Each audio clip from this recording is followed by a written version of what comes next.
Let's see what we got. All right, people, ladies and gentlemen, what it do? AFN. As you know, when that phone goes off, that means the show is about to be on. This is Friday Night Madness with AFN. Your boy Just Kstlyz. Over here, Mr. Jew Talk Sports. Calm before the storm. And I guess the emblem you see at the below us is Mr. Mad Mike Sports. He's gonna be getting in here shortly. But what's going on, Jew? I know we a couple of us kind of been out of the weather here this past week. I know me, I'm dealing with mine. Hey, what's going on, Jew? It's good man. It's good to be back, man. We were all everybody was on. We was a mass unit for the last week. So I appreciate Miss Maggie and Mad Mike holding it down. So we got back. Yeah, they held it down and Twisted to it. They all those three held it down for a big time, man. Like I said, we appreciate everybody that's in the chat. Like I said, y'all staying heavy with us. We'll go ahead and get a couple of shout outs that's going in here. Like I said, we got Nate Lowe in the building. Got Tell Sports and Gaming, The Nation, Trucker Mike. I see Rodney Brown came in here already. Joe Houston, Jarvis Williams, Dynamite, Millie Mills, Asia Green, what's going on, lady? Tony O'Holloway, ATM 3405, and Young Sizzle.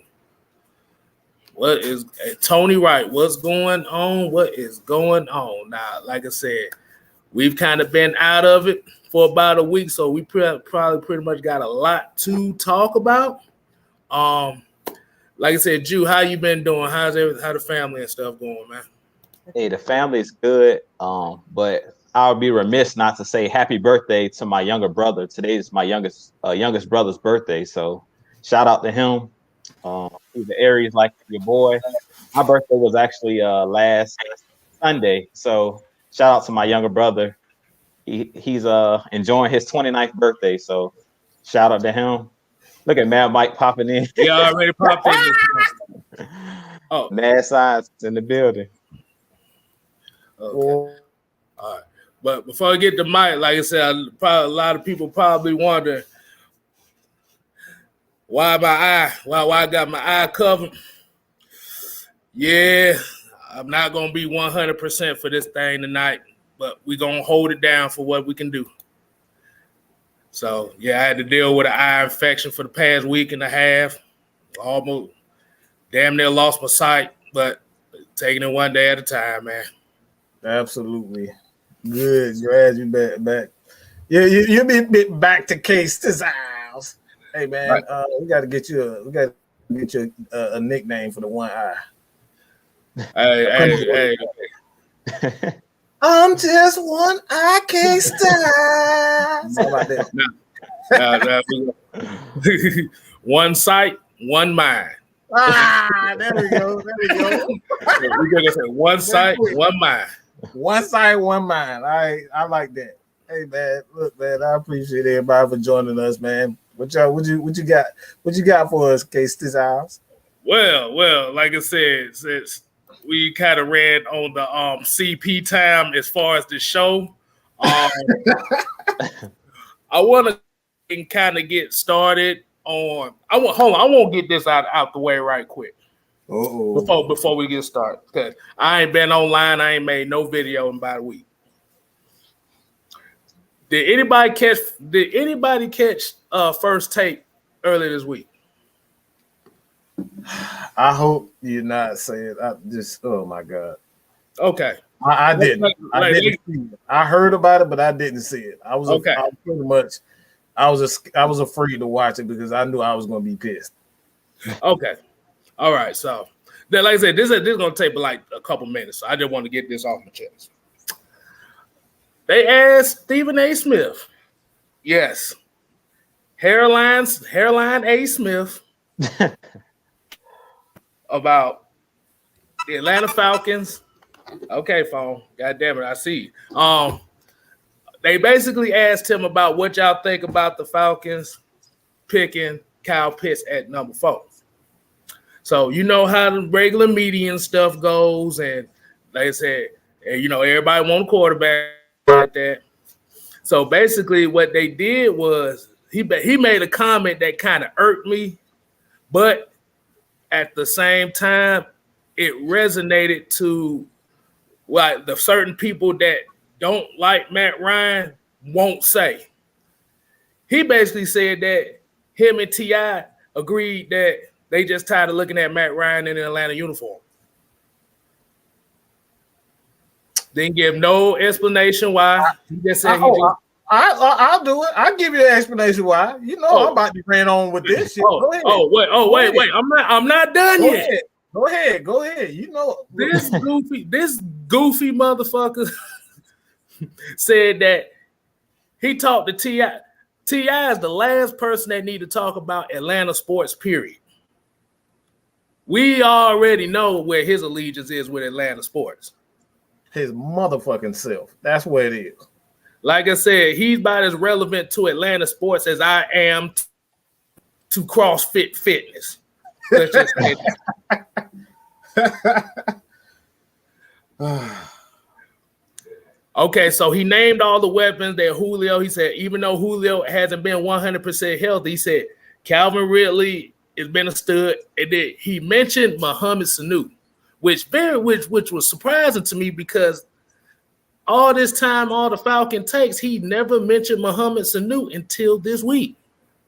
The motherfucker just learned who Mohamed Sanu was. He probably still think he on the team. So my thing is, give it to him raw, K-Style. I know you fuming over there. Give it to him raw. Give it to him really raw. Okay, because I'm trying not to get us demonetized on this, but go ahead. Go say what you got. Like I said, I've been out a week. Okay, it's about to be a Kstlyz rant. You stupid motherfuckers. Like I said, I see the people online and on Twitter and stuff talking about people that don't support get a quarterback at number 4 is a bunch of suckers. Well, you motherfucker, are you gonna goddamn shop? Are you gonna buy a car? No, let me take this back. These are the same folks that will take their stimulus money and go buy a new car and can't motherfucking pay it off and end up getting their shit repoed. Yeah. These are the same motherfuckers.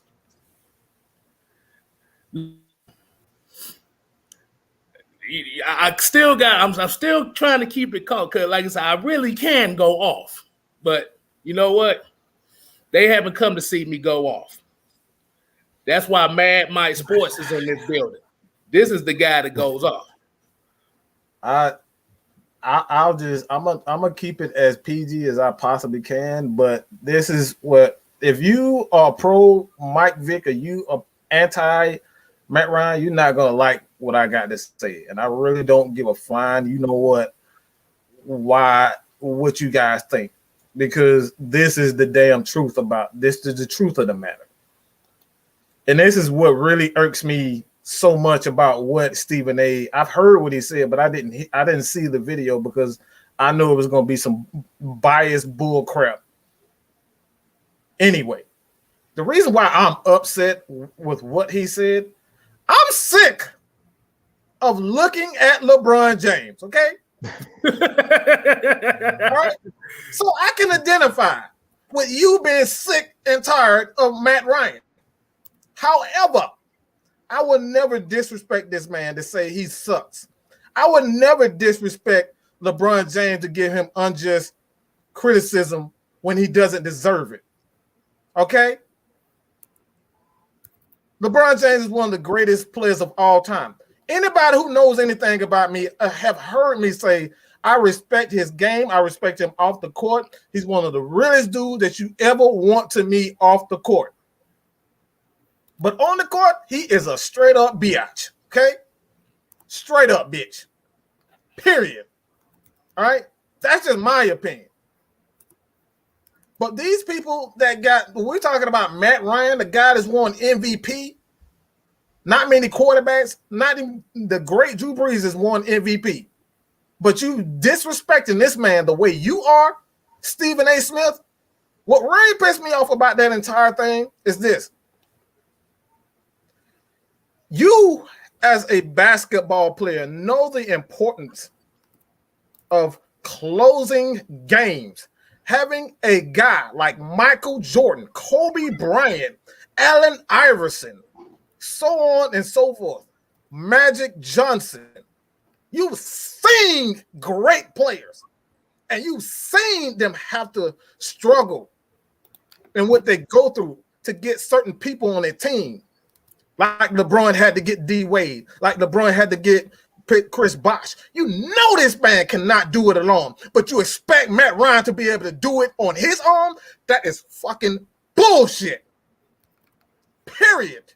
How can you, as a basketball player, a basketball analyst, not understand that you, as a great player, as Matt Ryan is, you understand this from a basketball standpoint, but you expect Matt Ryan to do it on his own?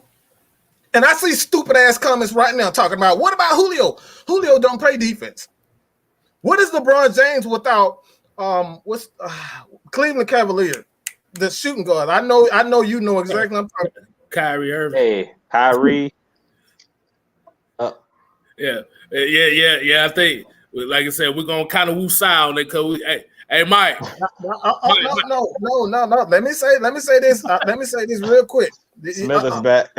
Hey, Smithers. I gotta say this. I have to say this because this is real. This is real. Great players need great role players. Without the tall Tristan Thompson, Cleveland don't win those championships. Correct. They don't win those championships without the great defenders. He doesn't win those championships without Kyrie closing that game. You don't win championships without that. So Matt Ryan, he's supposed to be able to do it on his own because he got Julio Jones. That's an offensive player. You still need defensive players. You need defensive linemen that's going to get sacks in crucial times. You need coaches to make crucial calls in crucial times, like running the damn ball when you got an 8-point lead. You need this. But somehow Matt Ryan, that doesn't apply to Matt Ryan. Come on, bro. You're a basketball analyst. You understand this. I just came up with something. I think the reason why it's like that, because remember, the quarterbacks that they put on the pedestal, Drew Brees and Aaron Rodgers, if Matt Ryan wins a Super Bowl, he'll be on the same pedestal as them because remember, they ain't won a Super Bowl since 2009, 2010. So it's been about 11 years. Because you got to remember, he says that Aaron Rodgers is a bad man. He is this all-godly quarterback. But in the 11 years since they won that Super Bowl, which he did not play well in, by the way, it's been hit and miss. They're winning games, but they're not winning crucial games. So if he ends up getting that one ring, he'll basically tie Aaron Rodgers and Drew Brees. And let's be honest,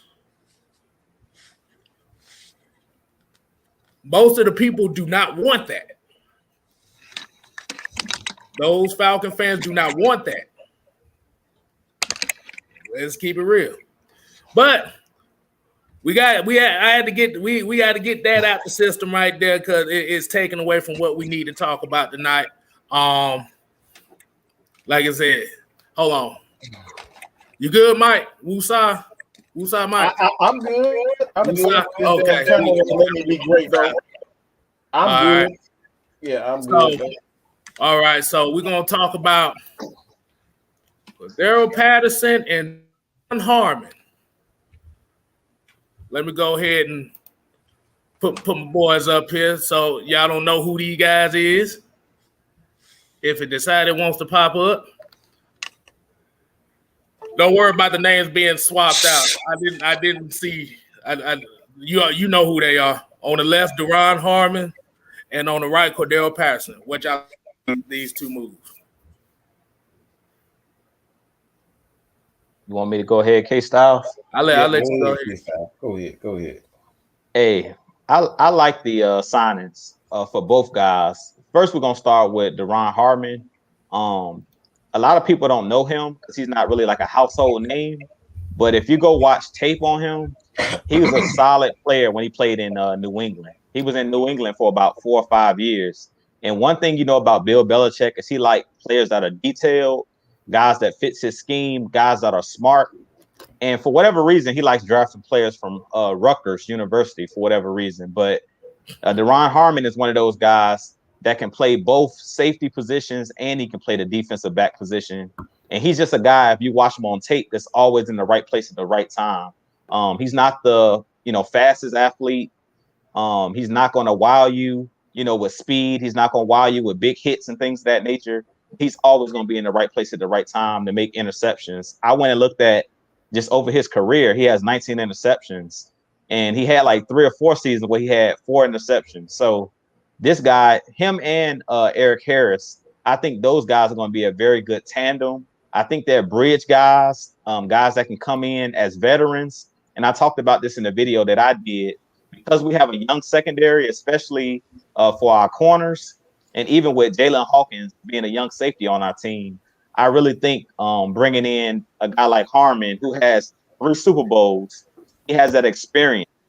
And I think he's going to bring a lot to the table. Him and Eric Harris are going to be guys that's going to come in, as Mike always say, get the job done. They're not going to be guys that's like household names like Earl Thomas, Ed Reed. They're guys that like a Rico Allen that we had here, but a little bit more talented. Because I feel like one of the Rico Allen's biggest struggles was he just didn't have the size. Rico Allen was a small guy. So these guys are 6 feet plus, 200 plus pounds. And Mike talked about it in our last show when we went live. Nobody was scared of Ricardo Allen, like as far as, coming across the middle or anything like that. He was just a guy that was cerebral. That's all really Rico Allen brought to the table. He didn't have great athleticism. He was just a guy that was a leader. So I really think a guy like Deron Harmon, he's going to bring a lot to this defense with his veteran leadership. And I feel like both Harmon and Eric Harris, both guys were captains of the defense. Last year in Detroit, Harmon was one of the captains of that defense, one of the older guys on the team. Eric Harris is another guy. When he was with Las Vegas, that was one of the guys that was one of the leaders over there. So it looks like we're bringing in high character guys, but guys that can play Dean Pease' scheme, because we know Dean Pease did coach in New England for a couple of years. So he likes safeties that can play multiple positions, and both of these guys are interchangeable. So I really like the signing of Deron Harmon, Cordarrelle Patterson. I think he's going to be one of those guys that's going to be used in a lot of different ways, especially in the kickoff return area and special teams. He's deadly in the kickoff return game. We already know that he leads the league when it comes to touchdowns on kickoff returns, multiple 109-yard returns, returning out of his own end zone for touchdowns, returned 2 touchdowns over the last 2 seasons with Chicago, and he was a Pro Bowler the last 2 or 3 years. So I love what I'm seeing from this front office with Terry Fontenot, what he's doing with the guys that he's brought in. And I also think that Cordarrelle Patterson is actually going to have a bigger role in the running back room. I don't know if you guys seen it on the depth chart, but they're saying he's going to be the second running back. So we said running back by committee, and we seen, I don't want to jump the gun, but we did let go of Ito, and now with him coming into the fold in that running back room, it looks like we're going to have a power running game, because all of the running backs that we have are downhill runners. Davis is a downhill runner. Cordarrelle Patterson is downhill as well, because he's 6'2", 240 pounds, but he's a guy that's explosive as well. So you can use him on outside zones as well. But Quadri Olison is another guy. I call him the baby Michael Turner. He's another guy that's built stout, and he's not going to use a lot of speed. He's the guy that's going to go downhill. So it looks like we're trying to bludgeon people, which I like. It looks like we're going back to old school 1999.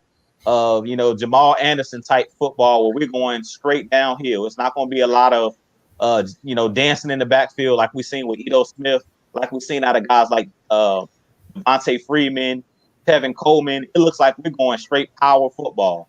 So it looks like we're trying to be a tough-nosed, hard-nosed team, and I love it because, as you know, teams that are tough, hard-nosed teams that run the ball downhill, you play ball control. That's the way that you control the clock.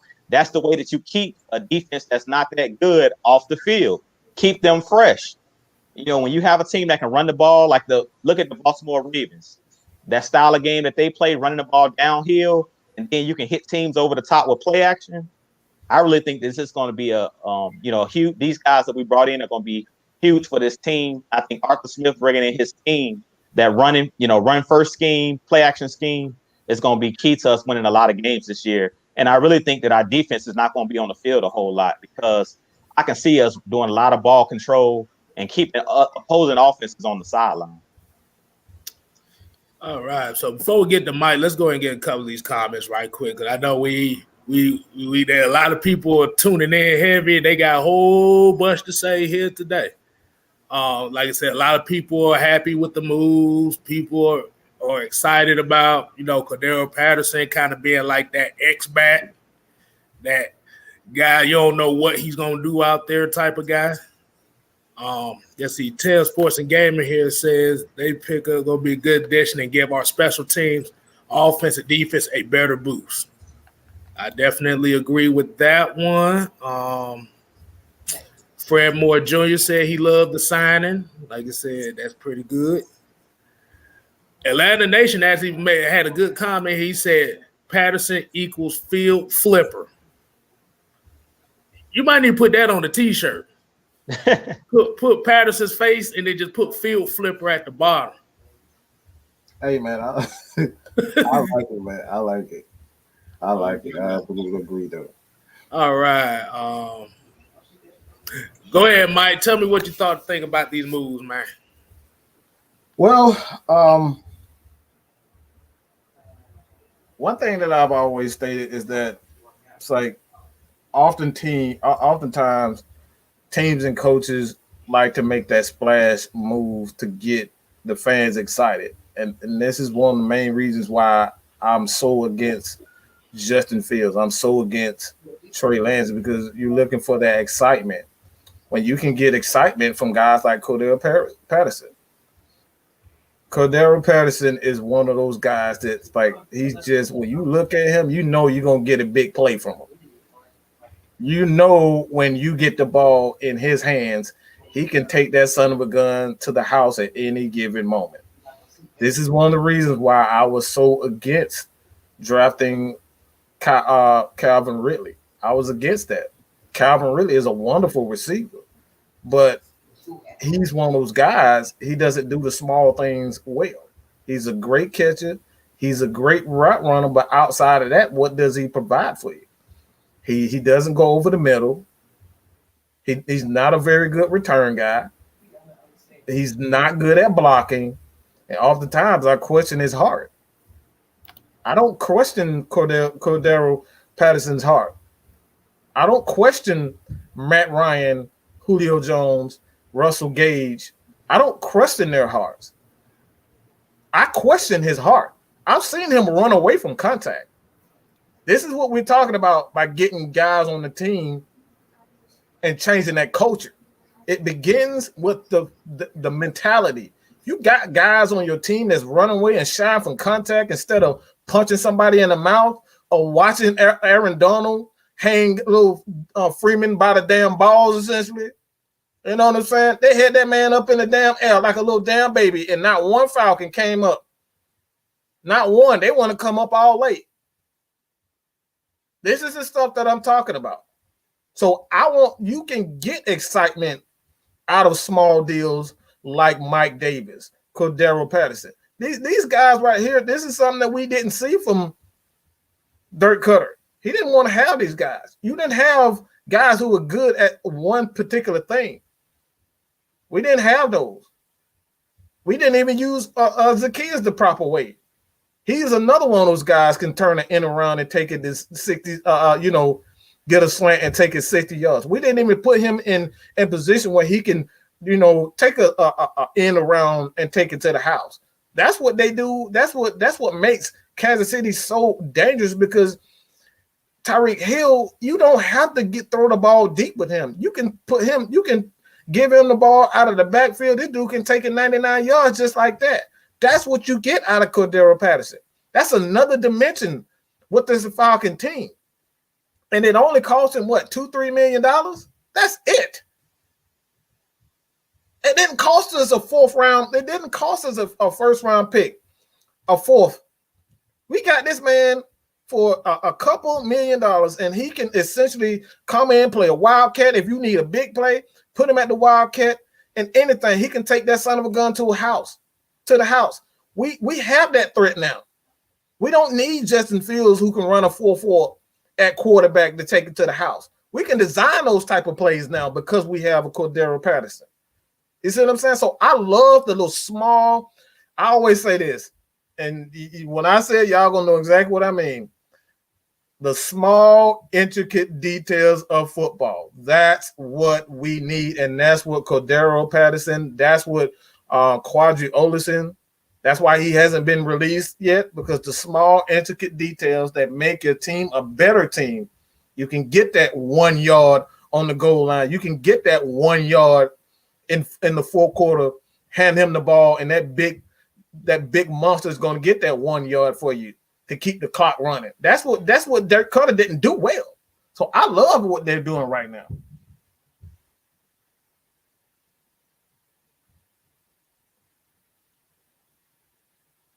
You muted, Kstlyz. Yeah, my bad. I'm still trying to get used to the damn thing. That won't let me be great. Hey, there was one interesting fact that I found out about Cordarrelle Patterson that just made my jaw drop. Okay. As we know, he is he's a Pro Bowler, kick returner, specialist type of player, right? Mm-hmm. He had more return yardage in the first 4 games last year than we had all season. Ooh, wow. What the hell does that say? Wow. That special teams ain't worth jack shit. That's bad. That's terrible. Yeesh. That like I said, that's not even having a threat to field the flip field position. Like I said, you want to have that threat to not be starting at the 25 every play, every drive. And then, like you said, with Dave Ragone here, so Dave Ragone and Patterson are. They don't want Kstlyz to be great. Here we go. God, come on, we got it. They hey man, look, I guess he was saying essentially like they don't. You got Dave Ragone, who's the offensive coordinator. He knows how to use this guy. He knows how to use Cordarrelle. You know what I'm saying? And when you have a guy that you're familiar with the offensive coordinator, which for the most part, you're going to see Arthur Smith. I was about to say Arthur Blank, but you're going to see Arthur Smith use him in the proper way. What you going to say, Kstlyz? They won't let you be great, man. They won't let me be great, man. Like I said, I usually have like my Wi-Fi box, so this won't happen. But baby girl, I don't know if she threw it away. What, I don't know. So we were winging it tonight. But and then, like I said, Harmon, like Drew said, and like everybody would say, like I said, you got the experience back there with him and Harris. Like you said, he's been in those big games, so he knows what to expect.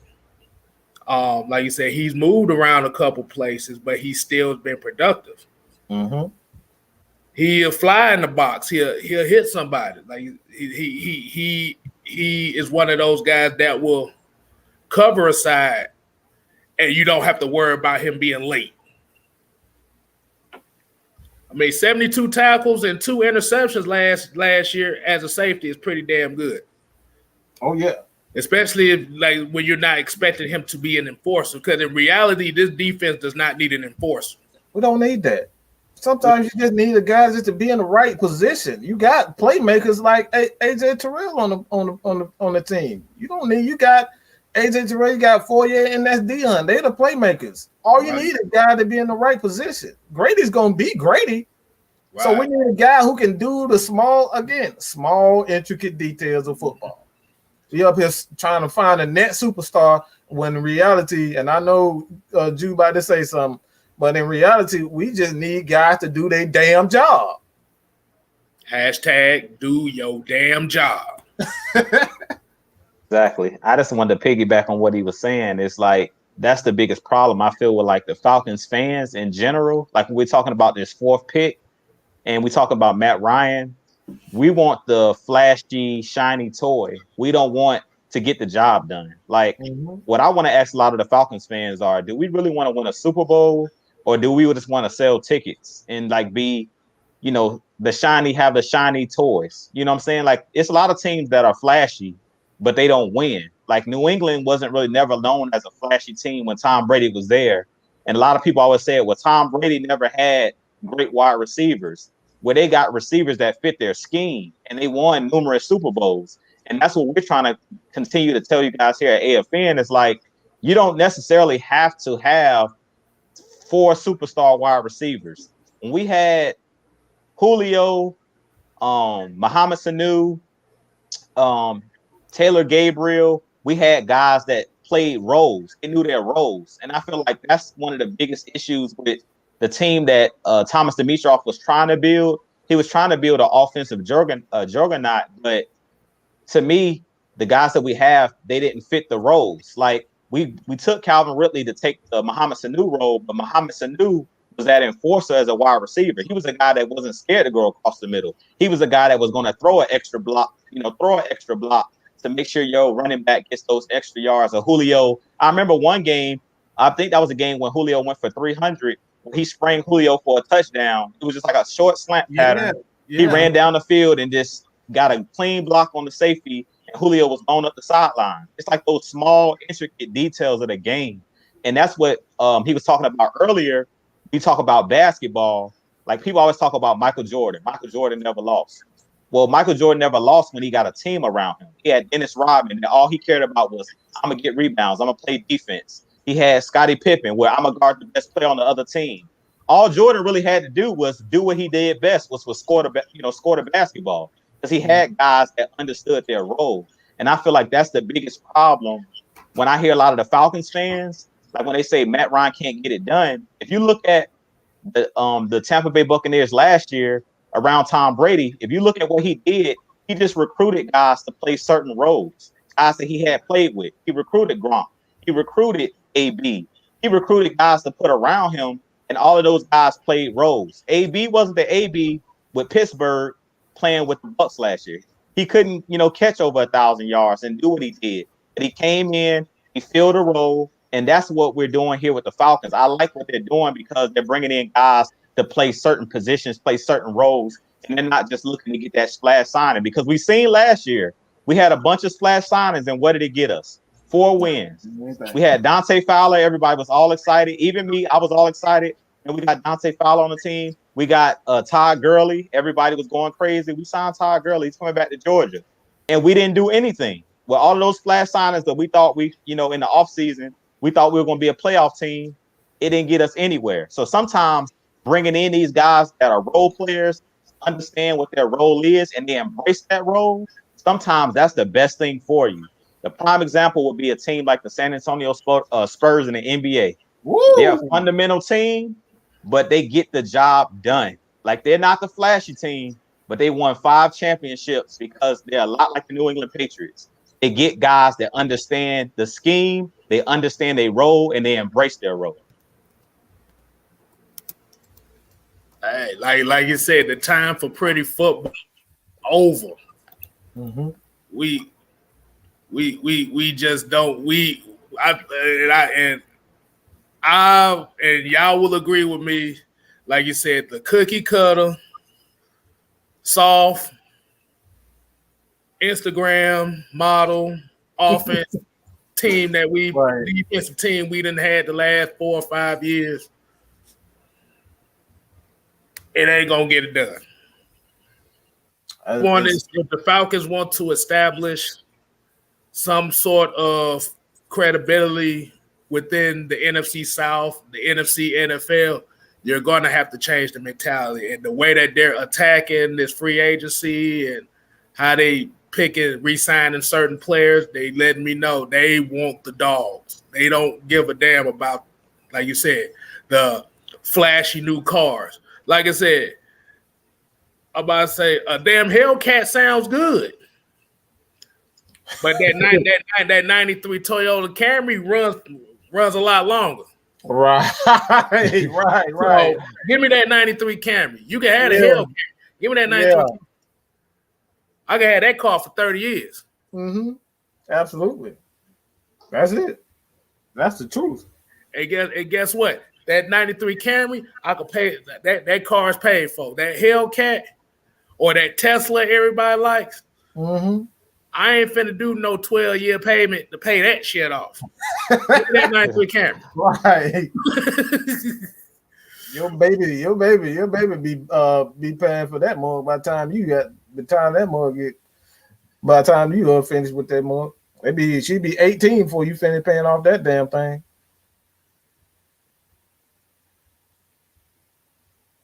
Oh Lord, he done come on. Well, look, golly. Well, I was already done, so I already got my thing out there. But let's go and get to the next one. Like I said, so we can all basically agree that that they going in the right direction with these two and all they do. Let's get to the next topic because I know somebody already wanted to. And to be honest with you, I am not surprised that this happened. Ito Smith cut. I'm actually surprised it lasted this long. Look, I'm praising God right now. I'm not praising God because a man lost his job. I'm praising God because we got rid of these little ass running backs. I'm so sick and tired of these little small ass running backs. Like nobody's afraid of. Like again, I keep saying this over. Ain't nobody afraid of no damn Ricardo Allen. He 5'9", 190 pounds. Who the hell is afraid of him? Who in the hell is afraid of Ito Smith? Who in the hell is afraid of Devontae Freeman? You see what I'm saying? Nobody is afraid of him. We got to start back instilling fear in these teams. People were afraid to tackle TJ Duckett. People were afraid to tackle Michael Turner. People were afraid to tackle, even Tevin Coleman to a certain degree. That dude is big. Tevin Coleman has some size on him. You couldn't catch him. So Jamal Anderson, those types of running backs. Like Tevin Coleman was not an easy guy to. He was not an easy guy to tackle. He really wasn't. You had I've seen Tevin Coleman really run through a lot of tackles, run through them because he's a bigger running back. I am tired of these little players, these little gadget players. We got to get back to instilling fear in a lot of these fans. It's like a lot of these dang players. Like I'm like I said, man. I'm gonna just say this about Thomas Dimitrov. You wanted a and I just put this together. Ultimately, what he wanted was to please the fans who were Michael Vick fans. It was all about speed and flash and selling tickets. That he was not into winning championships. He was interested in building a team that was going to sell tickets. The Falcons offense was built to sell tickets. It was not built to win championships. That's the reason why we are sitting at 4-12, because it wasn't built to win championships. That offense was not built to win to win in the fourth quarter. And then they tried to switch it up by bringing in Jamon Brown and James Carpenter. It was too damn late. Y'all was already soft. And you brought in some damn bums who were 330 340 pounds. Those some damn bums. It's too late. They suck.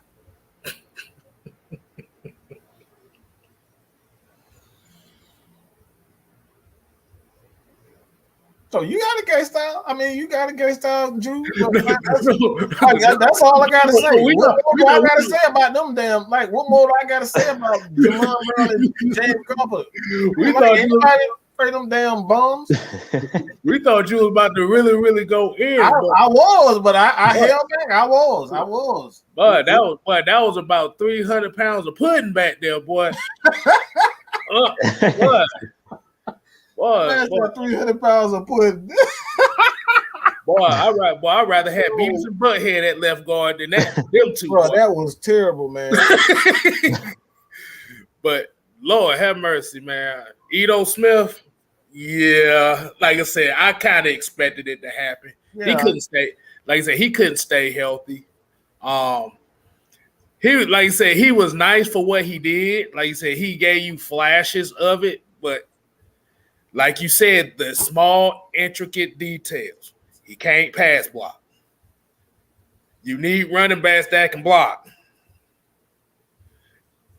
And I want to go back to Jude's point earlier about the splash free agency signings.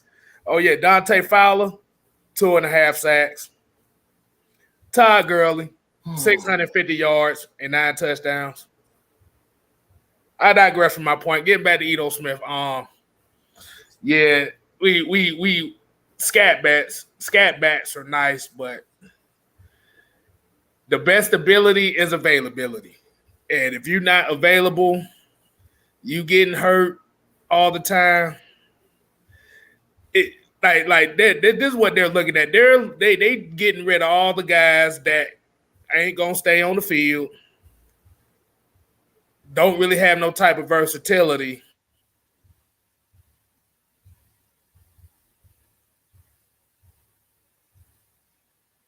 That's it.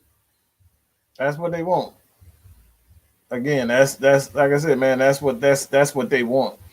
We keep going back to the same issues, like, and you know, it's not like I think Ito had versatility to a certain extent, but they weren't using him the proper way. Like Ito is a scat back that you can use out, like similar to how we was using how the Saints use AK. AK is a guy that catch the ball out of the backfield, and he's an outside zone running back. He's not an inside player. Like we try to use him like he's damn TJ Duckett or something. Like he's not damn TJ Duckett. He's too damn little to be trying to run up the middle consistently like that. Like what the hell are we doing? Why are you not spreading out the field and using Ito the proper way? When he's in open space, he can do some things, but you wasn't using him like that. So it's like it's a waste of a pick. It's a waste of a player. If you're not going to use these guys, if you're not going to, you got guys on the field, and this is another reason why. Like I'm glad that TD is gone, is because like I'm glad that even Dan Quinn is gone, because like he did not use Dieter Sanat properly.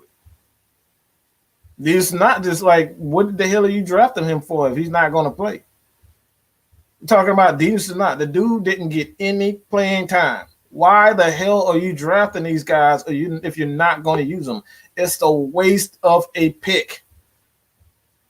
You got to bring in guys that you're actually going to use in rotation. How many times did we see, Charles Harris last year get sacks and he get pressure, and the next thing you know, he out. He's out the ball game for like a whole quarter. He and Dame Kaminsky. These guys get pressure, and then you bring in Dante Fowler, who hasn't been doing nothing the whole game. That shit is crazy to me. You said it all, Mike. You just said it all. Like pretty much with the Ito Smith thing, and I said it in my video that I did yesterday. We didn't use Ito Smith in the proper way. And it was just like what I was just saying earlier. When you draft players, you have to draft them for a particular role or how you're going to use them. I don't care necessarily who you draft. That's my biggest thing with us going into this draft. It's like, get guys that can fit your scheme. You know what I'm saying? As long as they fit the scheme, you have a plan for how you're going to use them. I really don't care who you go in and draft, as long as you have a plan for them. It's like we kind of went in and just drafted guys. We had no plan to develop those guys. We had no plan on how to use those guys. It kind of was just like Dirk Cutter was like, this is my scheme. We're going to run power run plays. I don't care if you're a power back or not. We're just going to, run my scheme. And you can't do that. And what was one of the main things we heard out of Arthur when he first came in here? He said, I'm going to do whatever helps fit these players. I'm going to do what they do best. I'm going to be flexible. You know what I'm saying? I'm going to go ahead and magnify what they do well. I'm not going to force them basically around peg in a square hole type situation. And I feel like that was one of the biggest issues with a guy like Ito Smith. It's like we were asking him to run up the middle, asking him to pass protect when he should have been catching passes out of the backfield, running toss plays, running to the outside. I mean, I said we damn near were trying to get Ito Smith killed when he was here. Mm-hmm. We seen him get ran over against the LA Rams, almost ended this man's career, had a neck injury, pretty much was out the rest of the season after that in 2019, after getting ran over like that. So I put that all on coaching. I put that all on scheming. You got to we always say, the coaches have to put these guys in positions to succeed. And Ito Smith, to me, none of the running backs were put in a position last year to succeed with Dirk Cutter, whether it was Brian Hill, whether it was Todd Gurley, because all we were doing was running draw plays up the middle, but basically no holes being opened up because our guards were our weakest blockers. Carpenter was one of the weakest blockers on our team, and we were running for whatever reason right behind him majority of the times. So it was just dumb coaching on both parts. So I really feel like the Ito Smith, him being released, I'm relieved for Ito Smith because the way that we were using him, we were trying to end this man's career early. We were trying to get this man killed. So I'm glad that he's going to move on to greener pastures because I really believe if he goes to a team that knows how to use his skill set, like I can see him playing for a team like Cincinnati because they had a guy like Giovanni Bernard that they recently lost who plays similar to his style. Quick passes out of the backfield. New England, who likes to throw the ball to the running back right out of the backfield. I prefer, though, the bigger backs because these bigger running backs, when the fourth quarter comes, you're not going to want to tackle somebody 220 pounds coming downhill once you're tired and you fatigued. One coach I heard say, hey, when you're tired, it makes cowards out of us all. We all become cowards when we get tired. And pretty much that's what Turner the Burner would do. Jamal Anderson. When those guys coming downhill for 4 quarters, when that fourth quarter comes, you wore out. You wore out. You don't want to tackle those guys. Ito Smith, linebackers enjoyed coming down because he was the nail and they was the hammer. When you got somebody like Mike Davis, that's a bowling ball, that's 200 plus pounds coming downhill, built like a fire hydrant. You don't want to hit this dude. You ain't trying to tackle that. You ain't trying to hit that dude, dog. You making business decisions, especially if you're a cornerback. You on the edge and you one-on-one with one of these running backs with Cordarrelle Patterson. You like, hey, he lowering his shoulder. Hey, when the fourth quarter come, you like, dog, hey, I'm gonna sit this one out, dog. You ain't trying to go head up. Right. You ain't trying to do that. You ain't trying to do that Oklahoma drill, dog. Hey, no. Hey, man. Hey, we got some. Let me see if we got some. Boy, you muted again. Hold up. Wait. There we go. Hold up. There we go. I had to mute myself. Like I said, this is crazy. I also want to talk about one more free agent signing too before we kind of get to the Q&A portion of it. Okay. I'm gonna put the banner up so people can see it. Basically, I was saying, have you heard about Post Malone, the new Falcon tight end? Oh my God, you just had to go there. You always find something. You can't tell me the dude don't look like Post Malone.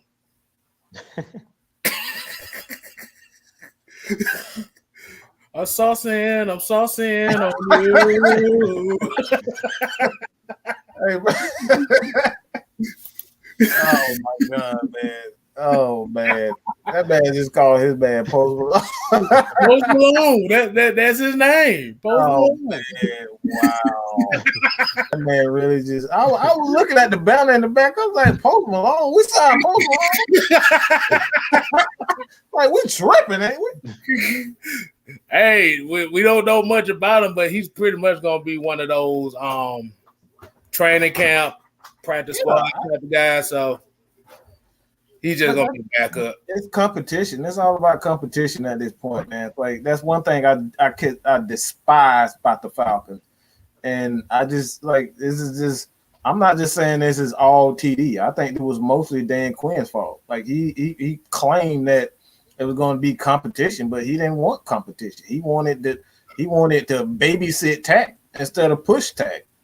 He didn't want Tack that like if Tack would have been if you would have been more harder on Tack would have been a success.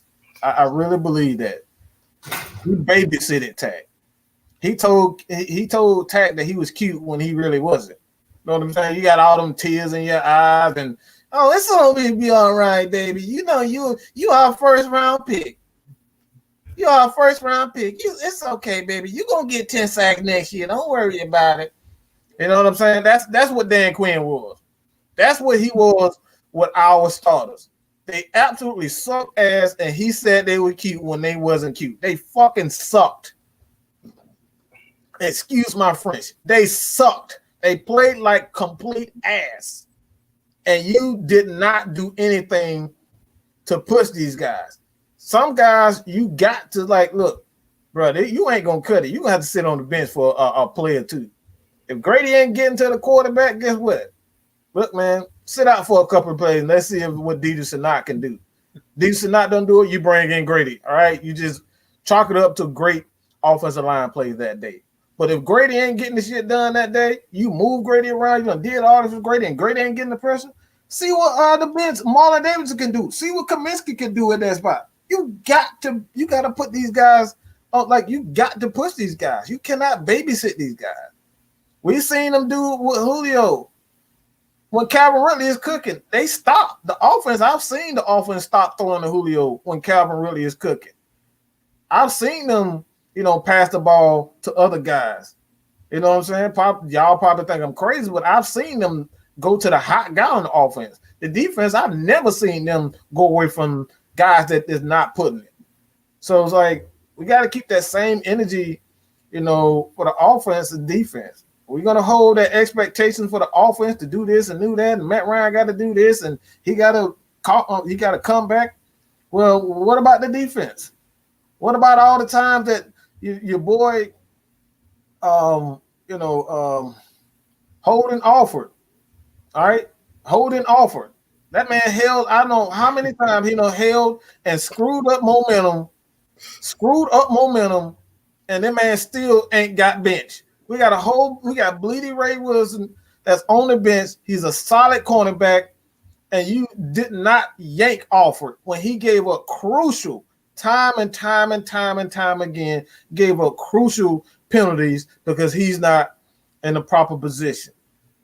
Where was the accountability? There was absolutely no accountability, and this is why if I don't care if he's a better coach than Dan Quinn, I really don't care. I don't care if he's the best coach in the league. I don't care about any of that. I want to see our general manager and our head coach have some accountability. They got to have competition. We're talking about real competition. Hey man, I agree with you, Mike. You said, like I said, man, you saying it all. Like we just didn't see it out of the last regime, and we seeing with this regime with all these one year deals, basically proven deals. We brought in competition, and I feel like that was the biggest issue when Tack and Vic Beasley were here. And you heard me say it numerous times. They didn't bring in guys. They didn't draft their replacement. I would have lit a fire under their feet because I would have drafted another defensive end first round. Like what kills me is everybody want to draft a quarterback, but nobody didn't say nothing about drafting a defensive end when those guys were not cutting it. That's what we should have been drafting. That's what I wanted us to draft when we drafted Calvin Ridley. We really should have drafted a defensive end to come in and make those guys compete.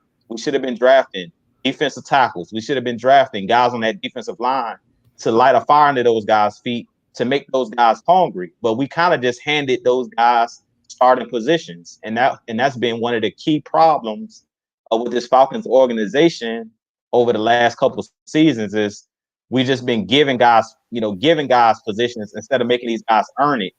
Like you said, if you got a guy like Bleedy Ray, every time he come in the game, he get an interception. Why is this guy not starting?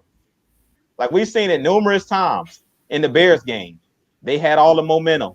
Next thing you know, what they do, put Bleedy Ray in the game. This dude come down with an interception in a clutch moment. Like in the Panthers game, who came up with the game-winning interception? Bleedy Ray. Like that goes to show you this guy's a playmaker.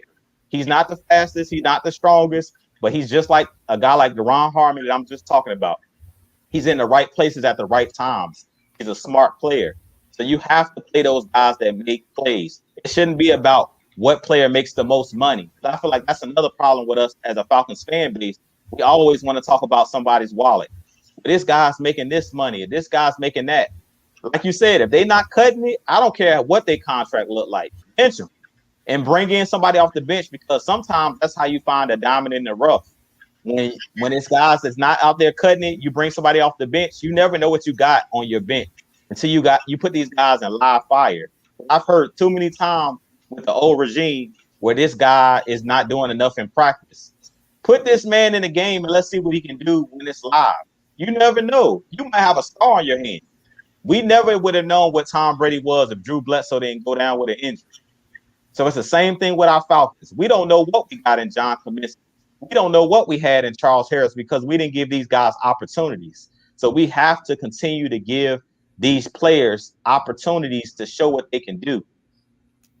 So I completely agree. I love what I'm seeing out of Terry Fontenot and what I'm seeing out of Arthur Smith, because it looks like they're bringing in a bunch of different guys. Like we got about 4 or 5 tight ends, and they're going to make these guys compete for these positions. They're not going to just give these guys anything. You're going to have to come. You're going to have to earn it.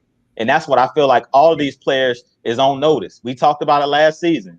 Grady, Deion Jones, Afoye Aluakon, all these guys that want new contracts, hey, your job is on the line. Ain't nobody safe because they didn't draft none of these guys that's here.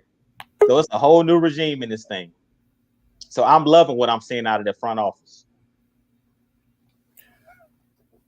Hey, I was about to say the way that like you said, with Dan Quinn and Tat, it was like your grandmama when you damn broke the damn window or killed the cat. Like, it's okay, baby. Make sure you go in the kitchen. I got some cornbread and I got some squash in there for you. Hey, don't worry, we're gonna bury Betsy and Lord bless. Like that, we don't need that. We didn't need that. Mm-hmm. I'm sorry, because like I said, I was mad as hell. Like you said, like the comment Brian people said, Bleedy Ray Wilson led the team in interceptions. Why he's not getting more playing time? He should be getting. He's earning it with his performance. He's earning it with his performance. If he's out there making plays, why is he not playing? I don't get that. Exactly. Charles Harris damn near led this team in sacks. He was only a sack and a half away from leading this team in sacks. Mm-hmm. And we only seen him like 4 games.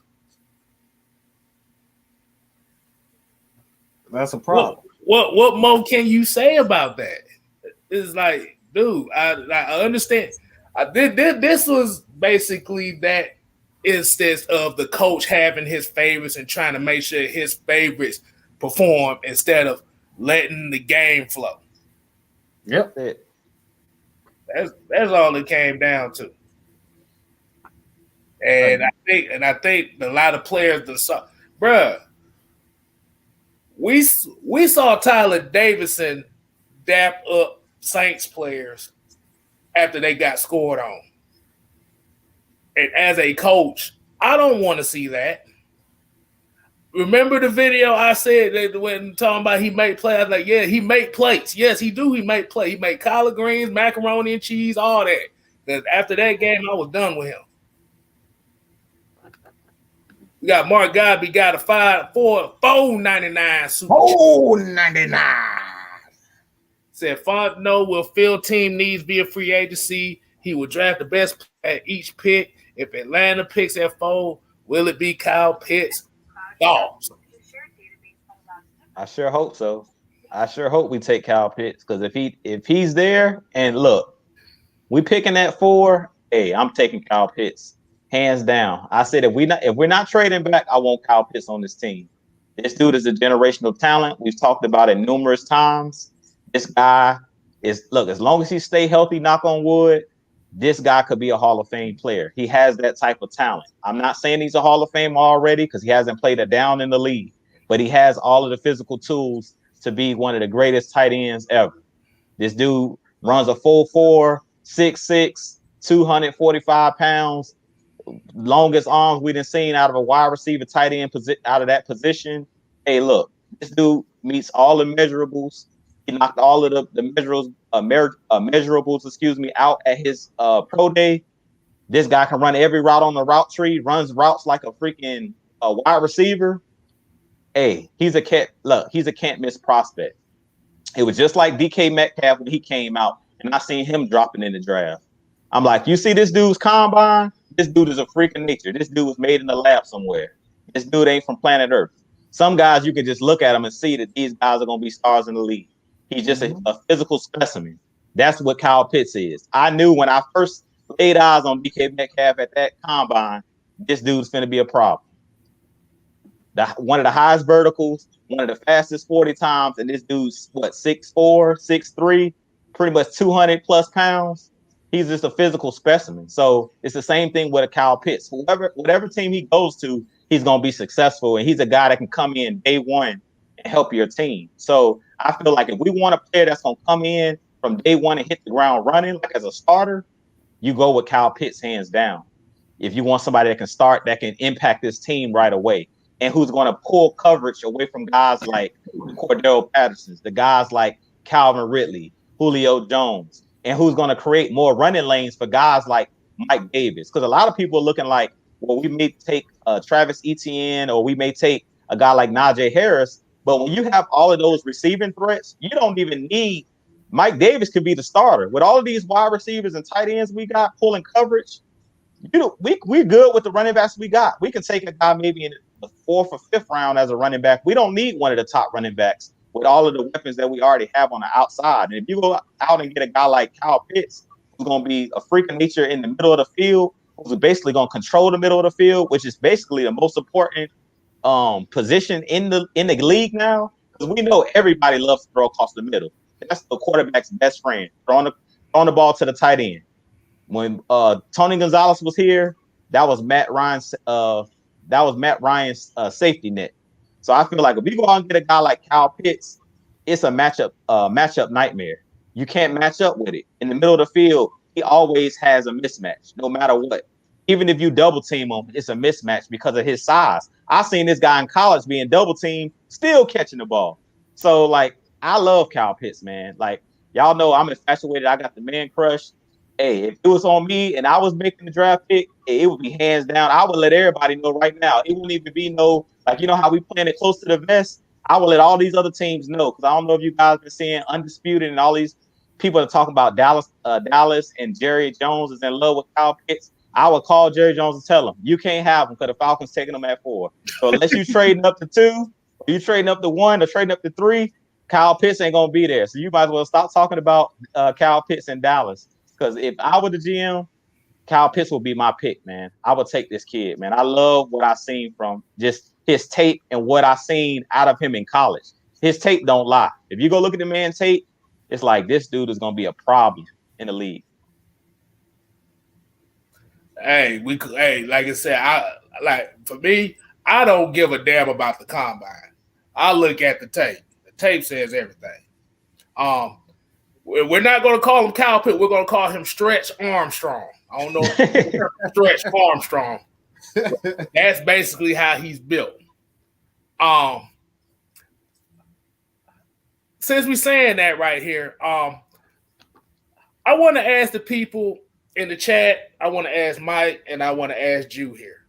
I I know Mike doesn't really do mock drafts like that, and he said this plenty of times because he don't like the process of it. But your boy Kstlyz actually tried one for the first time this week, and I want to get opinions on how y'all think about how I did. I got some pictures up here, if I can find them. Now, my first 4 picks that I'm going with, I'm going to put them up on here. God damn, that ain't the first 4 picks. I'm about to say, we gonna play all our damn picks. We can get no. So, God damn, hold on. Let me get that out the way. I'm sorry about that. Yeah, so tell me what you think about those first 5 picks right there.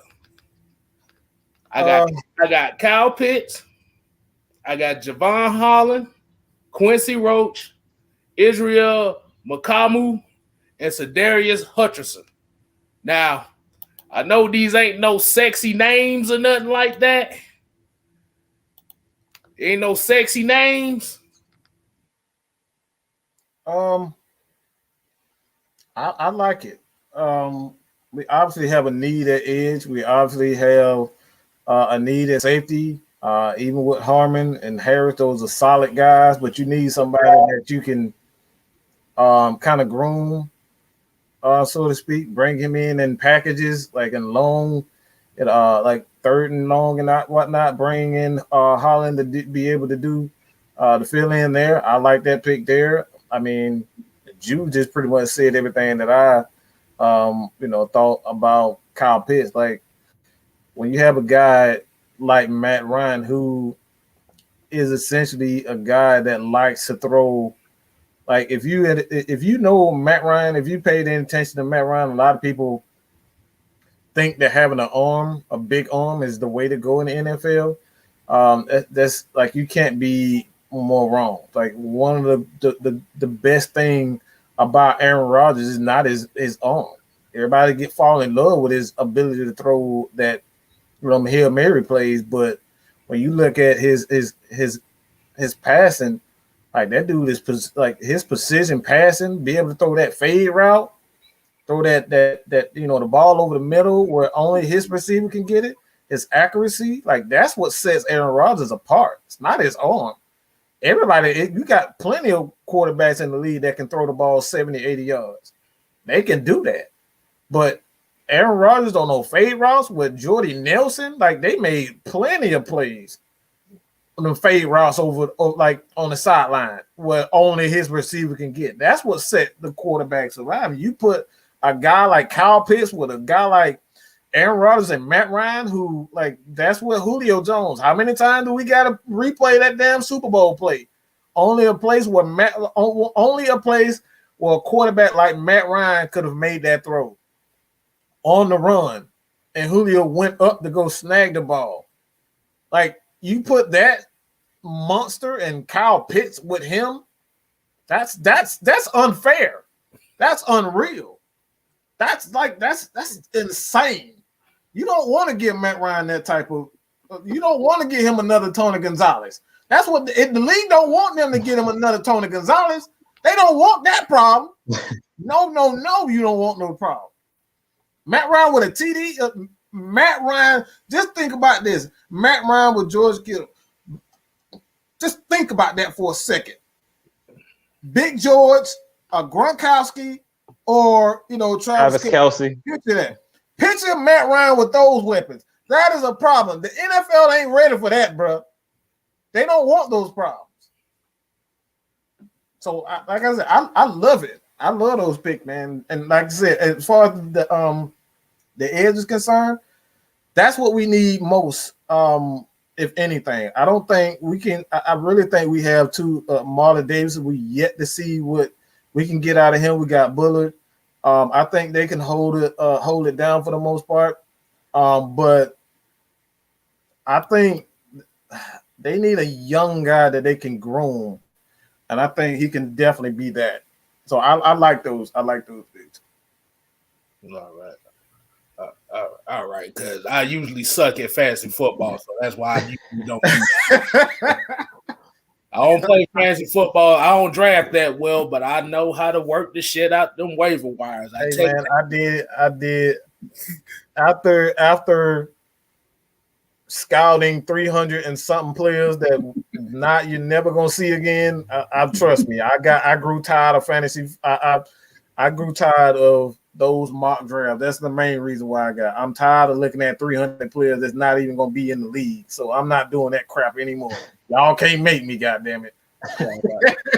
and the last pick, hey, I'm about to say, Drew and Mike, on these last few rounds that I did, y'all both have convinced me on these two players here. Oh man, I'm going to show you.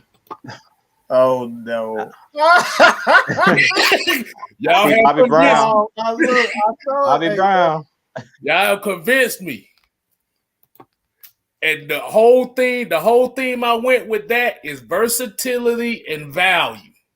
Now, people will say, pick a quarterback at 4. Why would you get a tight end? Yeah. The issue is you want at the number 4 pick, you want the best value that you can get.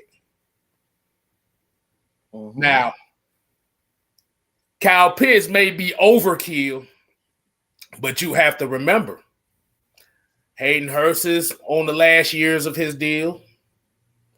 Julio Jones is on the last few years of his deal. Mm-hmm. They don't know what they're going to get out of Calvin Ridley, so you want to set up a future playmaker for the next 4 or 5 years. Yeah. Like I said, I looked at Jamie Newman. You convinced me, Mike, because I know next year the quarterback that I want for the Falcons come out next year. I don't think we're gonna be able to get him if we win enough games. So, the thing about Jamie Newman, what I like most is he throws an amazing deep ball. It's accurate. He definitely has the arm strength. But the only thing that he needs to work on is intermediate throwing. He's a great athlete. And like I said, man, we've seen where quarterbacks have a big time arm, but, with coaching, with the proper coaching, you see Patrick Mahomes. Like Patrick Mahomes wasn't always an accurate quarterback in college. He had a big time arm, and in time, he became a better quarterback, accurate. And that's what I see in Jamie Newman. That's the reason why he came to Georgia. You don't go to Georgia without being a terrific athlete. When you look at his college tape, Jamie Newman actually, he threw the ball well. He wasn't a scrub, so he was a good quarterback. He just played for a sorry team. Nobody knew him because he played for a sorry team. So, like I said, man, I like that. He's a guy that you can even throw in a package or two, and bring him in the spread. A spread offense, and whether it's option, because a lot of NFL teams are running options right now. You can get him an RPO, and it's like either run or dissect the defense, see what the defense is doing. You can do that with a Jamie Newman. You don't know what you're going to get, so it's a lot of things that you can do with a quarterback like that. Yeah, my Kstlyz, I was just hyped because I seen Bobby Brown on your list, man. You know Bobby Brown. Bobby Brown's my guy, dog. Bobby Brown at 3rd. I seen his name up there. It's another guy I want you to check out too, Kstlyz, and everybody in the chat. I've kind of fell in love with over the last couple of days. I was doing some digging. Marvin Wilson. He played for Florida State. He was their defensive tackle. This dude's 6'5", 305. Dude is a problem. He's another guy that I love. If we can't get Bobby Brown, he's another guy that I would like to have here on the Falcons. Next time we have our show, I'm going to have an image of this dude. This dude is a monster. Every little step I take, you will be. Every little step I make will be too. I have nicknames for everybody, boy. Don't get me started. Yeah, man. Bobby Brown or Marvin Wilson. Marvin Wilson to Florida State. That dude, he a problem. He's a guy that built like a refrigerator. You ain't gonna be able to push him out. push him out the hole when you're trying to run the ball. That dude's gonna definitely take up. He's definitely gonna eat up 2 blocks. So that means Grady gonna be able to do his thing. Oh Lord. Oh Lord. Wait a minute. I think I might have found something for you, Jew. Uh-oh. I think I might have found something for you. Remember, I cleaned all these pictures out and goddamn, we adding all the pictures back in. Hey man, that's all we do. It's all good. It's all good.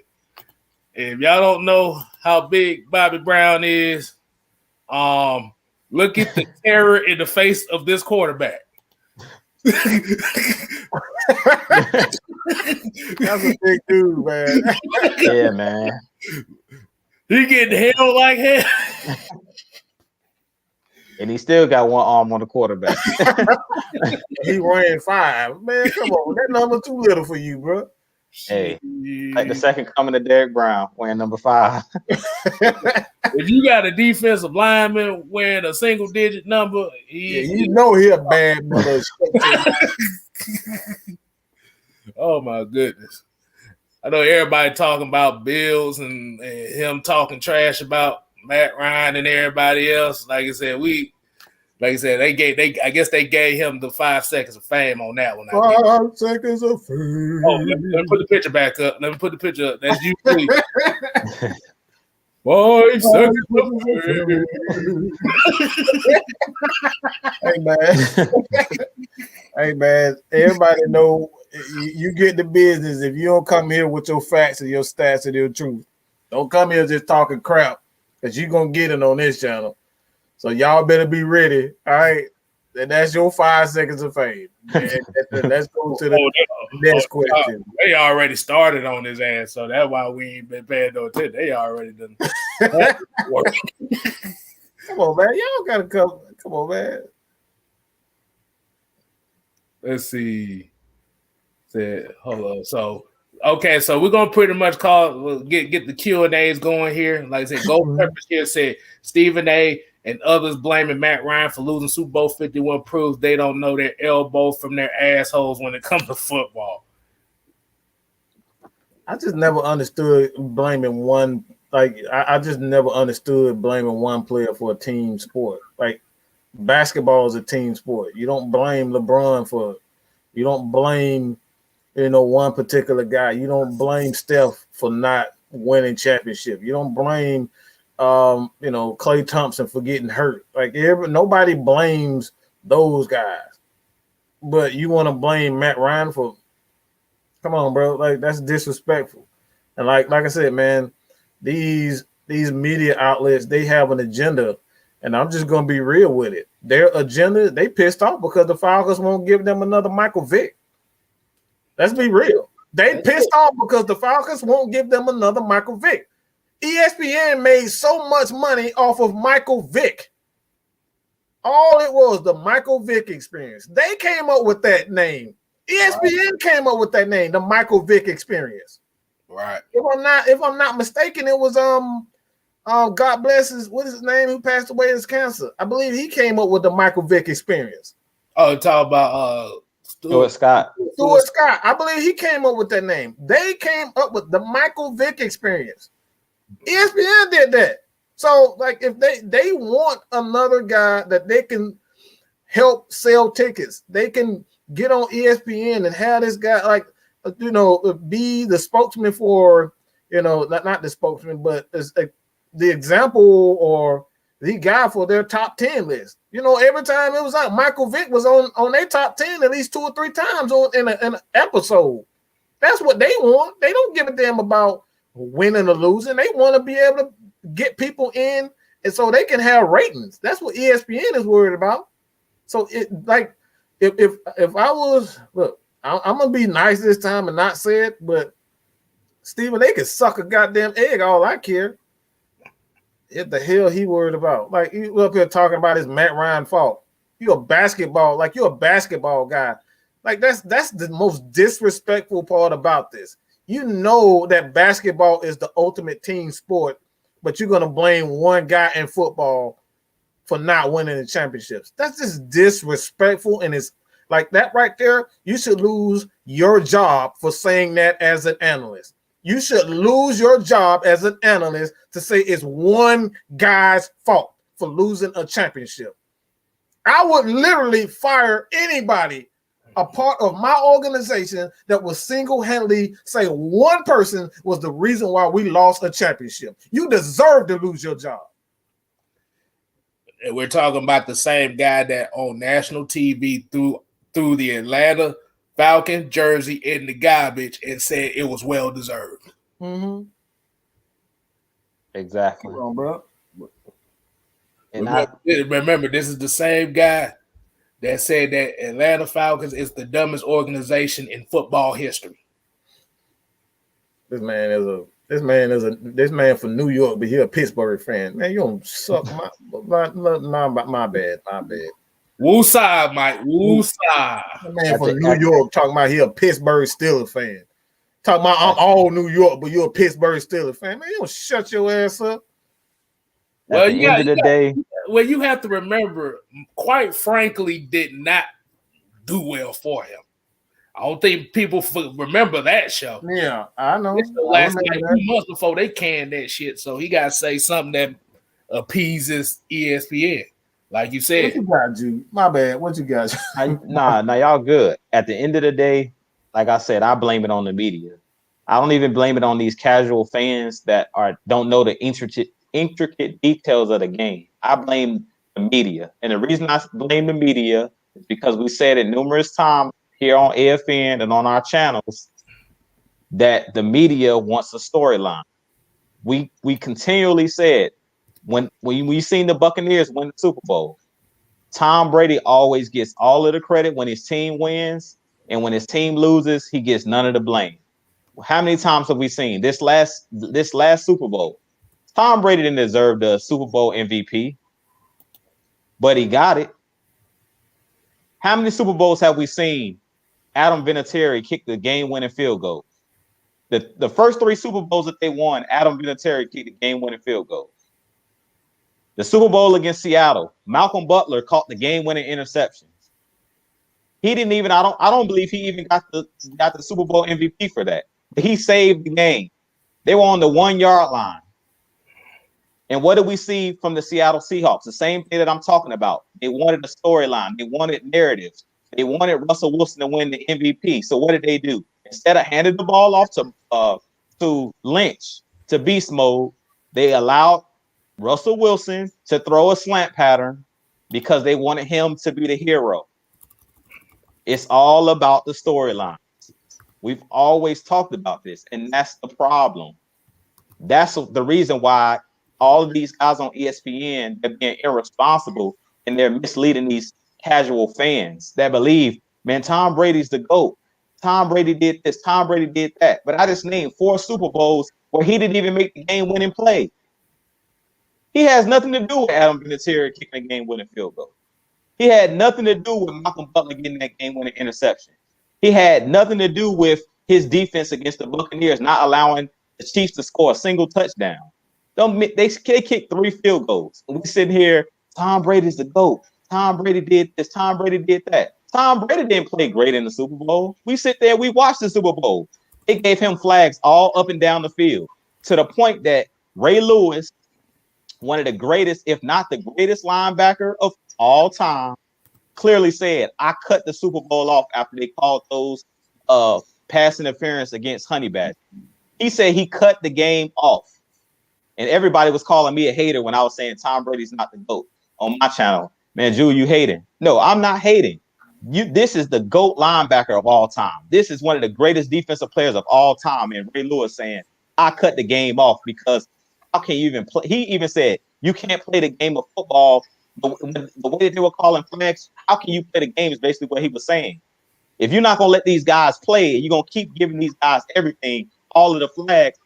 Momentum is everything in the game of football. It demoralizes the team when they see that the refs are against them. And basically, that's what happened against the Chiefs. They got thrown off of their game because we clearly seen the refs took the game over. They took the game out of the players' hands. And that's the problem with the media. The media wants the storyline. They want to make players GOATs. They want to always give the quarterback all the credit and then they want to give quarterbacks all the blame. And Matt Ryan, clearly, like Mike was saying, it's never on one player. It takes a team to win a Super Bowl. And Tom Brady has been on great teams, and that's the reason why I don't call him the GOAT. He's had arguably the greatest coach of all time, arguably some of the greatest defenses of all time, numerous Hall of Famers on the defensive teams he played for, Asante Samuel, one of the greatest defensive players of all time, Teddy Bruschi, Mike Vrabel, and the list goes on and on. Willie McGinnis, Richard Seymour, Ty Law, who just recently got in the Hall of Fame. All these guys get disrespected. Rodney Harrison. All these guys. Yeah, Vince Wilfork. That's what I'm saying. All these great guys, Lawyer Malloy. All these guys that we overlook. Yeah, all these guys he's played with, these stars that we overlook. Barrett. Why? This is what I'm talking about. Go ahead. Cause go ahead, Kate. Go ahead, bro. No. I just named a couple more players. I was letting you finish the point, but I said Ty Warren. Like I said, don't forget Asante Samuel as well. So, and just to get on his point where he was talking about, do you know? Don't nobody know who Adam Vinatieri is? A lot of people done forgot who Adam Vinatieri was. One of the greatest kickers, if not the greatest kicker of all time. Come on, bro. That's disrespectful. They don't even talk about Adam Vinatieri no more. They give Brady all the credit. For everything. People don't act like they don't know who Malcolm Butler is. When I was like, I want the Falcons to get Malcolm Butler, people were looking at me like I'm crazy. This man made one of the most crucial plays. I don't see many people intercept a slant pattern on the 1 yard line. That's tough to do. You gotta have some reflex. The way that he caught that ball, he basically ran into the receiver and snatched the ball in a pressure situation. That kind of stuff don't happen. This dude was a nobody before that.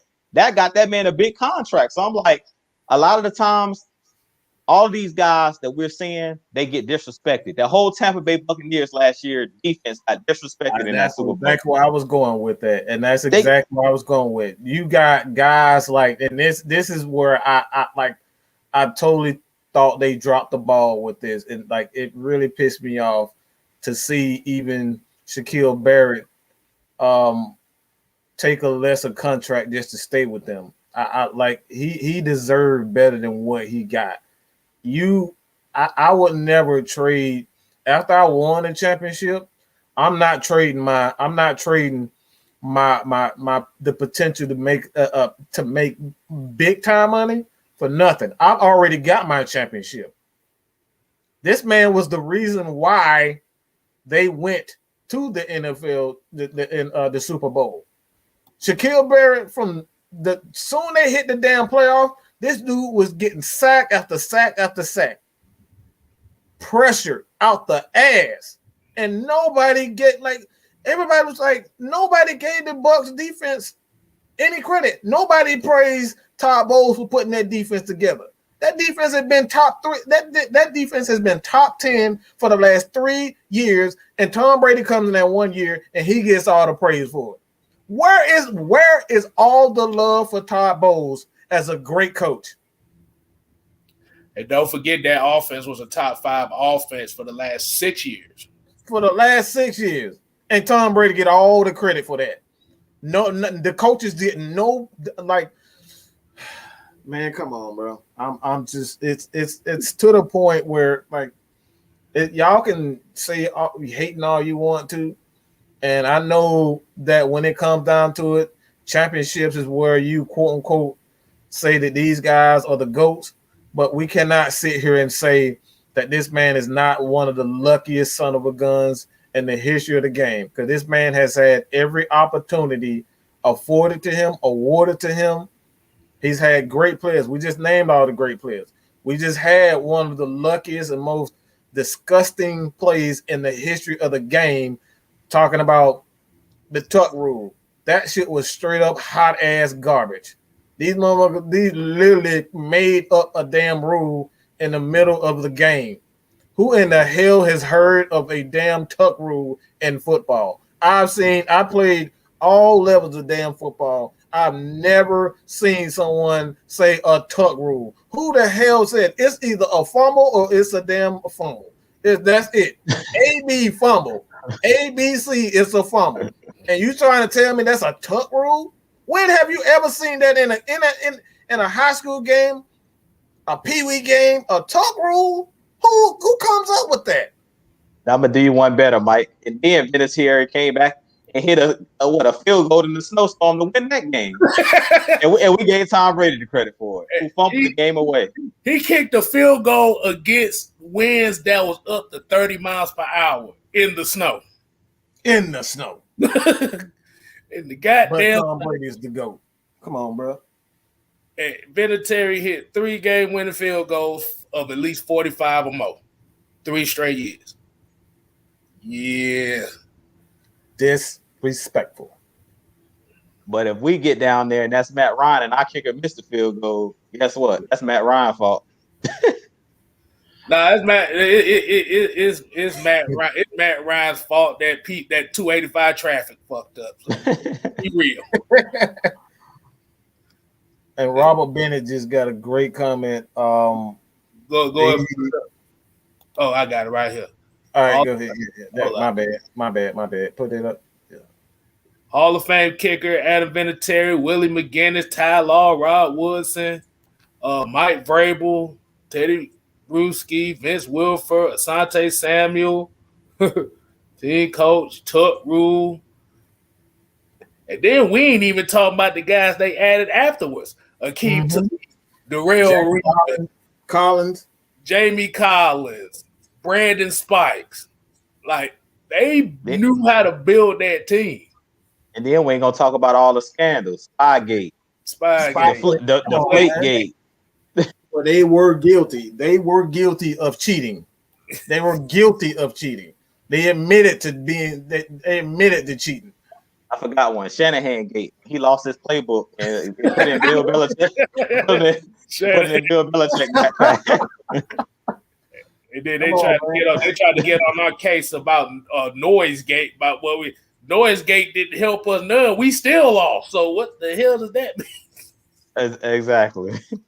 And like I said, I respect, what Terrence Master said about, you got to say he's a champ. He's in the conversation as being the GOAT. That's from a, like, that's honest. I'll never say that Tom Brady is not one of the best quarterbacks of all time. But do I think he's the GOAT? I like, for reasons that I've seen. I've seen Joe Montana. Not every. I take that back. I've seen in like replays where Joe Montana was the sole reason why the 49ers were winning, because the defense didn't play well, and he had to bring these guys back almost in every Super Bowl that he's played in. He was the main reason why they won. I don't see that from Tom Brady. We just said that over and over again. We just seen how the defense played against us in the second half of that game. They shut us out, but somehow Tom Brady get labeled as the GOAT as coming back. He was the reason they was down, going pick sixes and jump. Right. He was the reason why he was down. But we want to label him as the GOAT. This is just real talk, bro. Hello. King Quest 710 said it's Matt Ryan's fault that they never fixed the potholes on Terra Boulevard. All right, we want everybody to give their Matt Ryan fault statements right now. The funniest one I can do.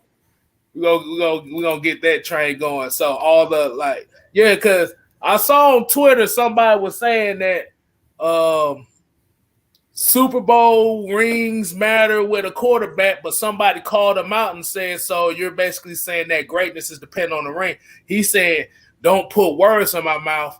But I'm like, dude, but you literally just contradicted yourself. So in your essence, you saying Trent Dilfer is better than Dan Marino. He said, don't put words in my mouth. I said, but that's what you just said. You said if a quarterback does not win a Super Bowl, he is not Hall of Fame worthy.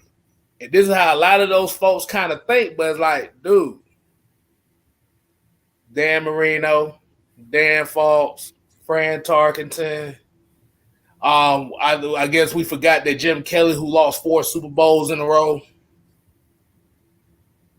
Like, So you're telling me that Nick Foles is one of the best quarterbacks in the league because he has a ring? Mm-hmm. So like I said, hold on, Kstlyz. What you just said right there about Nick Foles having a ring, that's the reason why I believe Matt Ryan can lead us to a Super Bowl. You just named terrible quarterbacks that got a ring. So why do people keep asking me, can Matt Ryan get us to the promised land? You just named backups, career backups that got Super Bowl trophies. But if you build a team, a complete team, Matt Ryan can definitely, not only he already carried us to one in 2016, but he can win one. We just named Trent Dilfer. He ain't in nobody Hall of Fame. Nobody. Trent Dilfer ain't even in his own damn Hall of Fame. Exactly. So why do we keep focusing on let's bring in a quarterback? We need a new quarterback. Matt Ryan can't do it. Matt Ryan ain't good enough. That's all I've been hearing. He's not good enough. He's not quite there. He can't quite get us over the hump. But we got guys like Nick Foles that can get us there. That don't make sense. You gotta read it, man. Brian People says Matt Ryan's fault that Mike Vick got caught with the dog fight. Hey man. All right, that's a good one. That's a good one. Ghost Pepper said, "I ordered my steak well done. The waitress brought me a steak medium well. It's Matt Ryan's fault. God damn it." Matt Ryan must be back there somewhere in the kitchen. Hey man. All right, man. Y'all keep them coming, man. Y'all keep them coming. Oh, wait a minute. Where Toxic Falcons had one right here. Yeah, it's Matt Ryan's fault that I got this right here. See, that's my fault right there. Oh man. Oh my goodness, man. This a good point. Wow, right, Devon Stanford. Bro, you really just went there. Oh my God. Wait, what he say? What he say? Put it up. Oh man. Oh man. Bro, that's your transmission.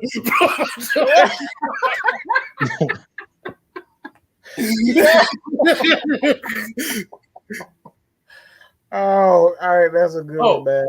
Oh, Wallace Smith just brought up another quarterback that was mediocre. Brad Johnson. Oh, you know what? That's a good one. That's a good one. Tampa 2 defense. The defense scored more points than the fucking offense. That's crazy. It's Matt Ryan's fault Eugene got caught in Miami. Wow. Wow. But y'all wildin', man.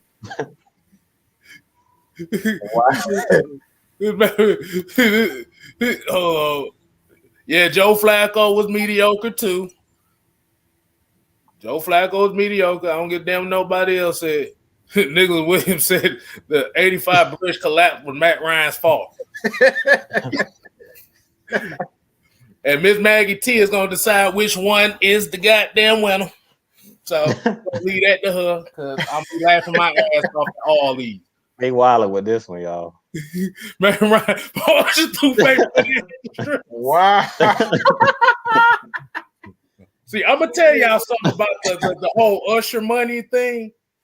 See, they mad because he hustled the game. You better pay attention to what money you getting. he threw them Prince Hakeem dollars at their ass. He got his own money. The man said Prince Hakeem dollars. Oh man, It's my fault. Your lights keep cutting off. Hey man, yeah, man. Oh my God, Ghost Pepper came with a note. He said, "It's Matt Ryan's fault. Dirk Cutter is a kazoo player at Ebenezer Baptist Church." Wow. Trucker Mike said Matt Ryan's fault. Lemon Pepper Lou went to Magic City. Oh my God. Oh man. Whoa, key quick. Right, I seen that. Yeah, they getting too much for that. Whoa, Nelly. Woo, shit. Oh, here's one right here. Here's Matt Ryan's fault we in a pandemic. Hey, man. Oh, man.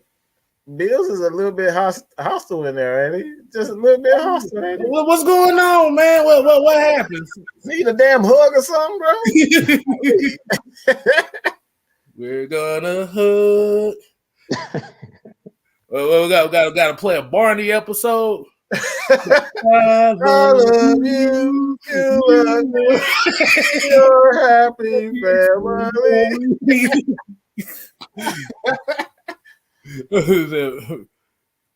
Oh, wait a minute. He said it's Matt Ryan's fault Samuel Jackson was mistaken for Lawrence Fishburne. Hey, man. Hey, Mexican Supremist, man. We appreciate it, man. Go ahead and hit that subscribe button. We invite everybody to come in and just have fun, man. It's all about fun at the end of the day, man. So if you enjoy it, tell your friends about it.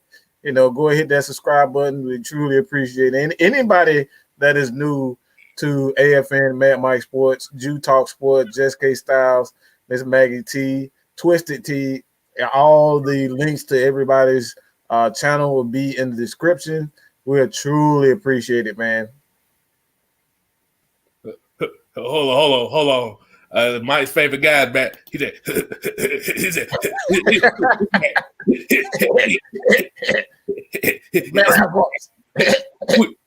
you sound like Beavis and Butthead. We're going to score. But damn, boy, y'all ass is crazy, boy. Oh Lord. Let's get these comments because let's get some questions because they gonna keep on. We need questions now. This boy talking about the STI. He need not D, get an STI.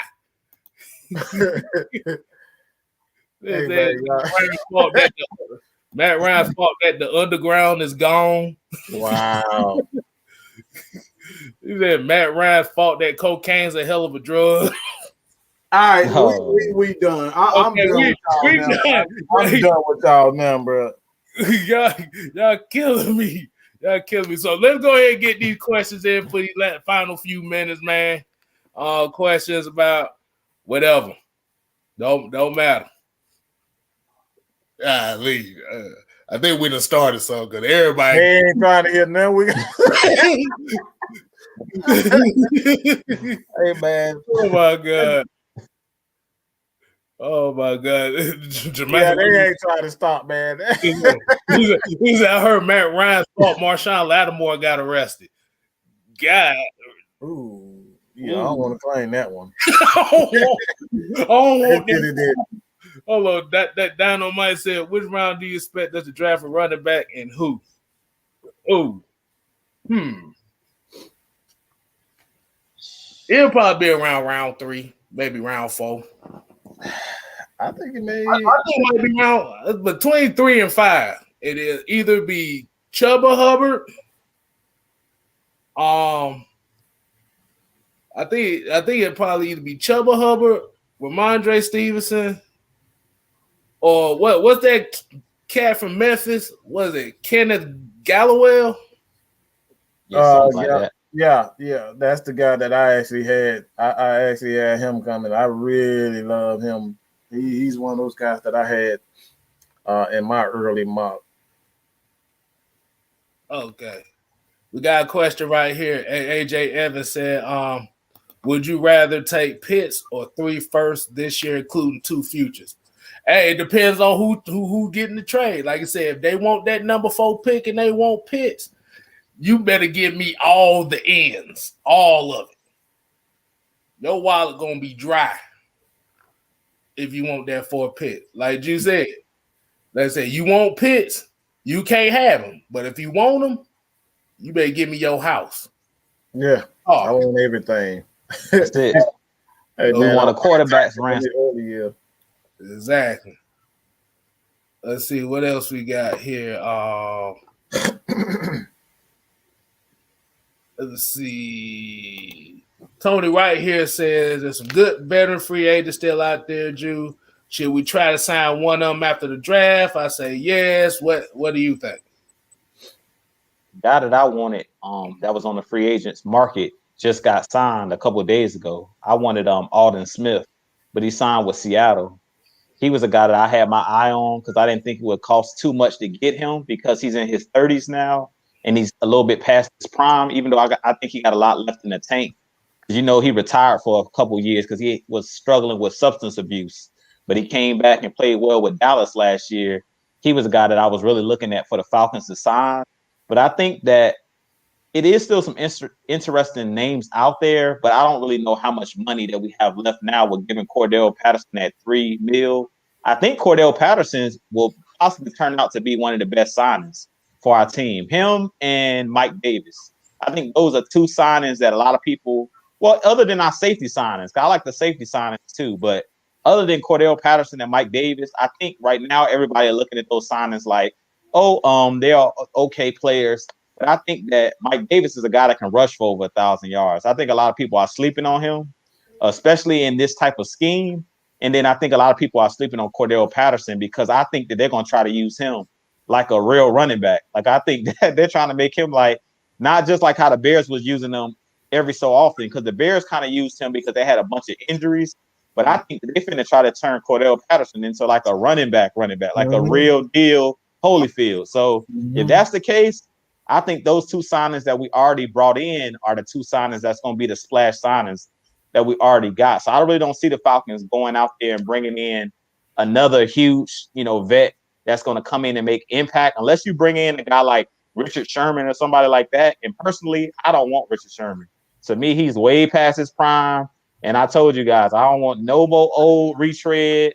Like, we done with that, man. And we ain't learned anything else.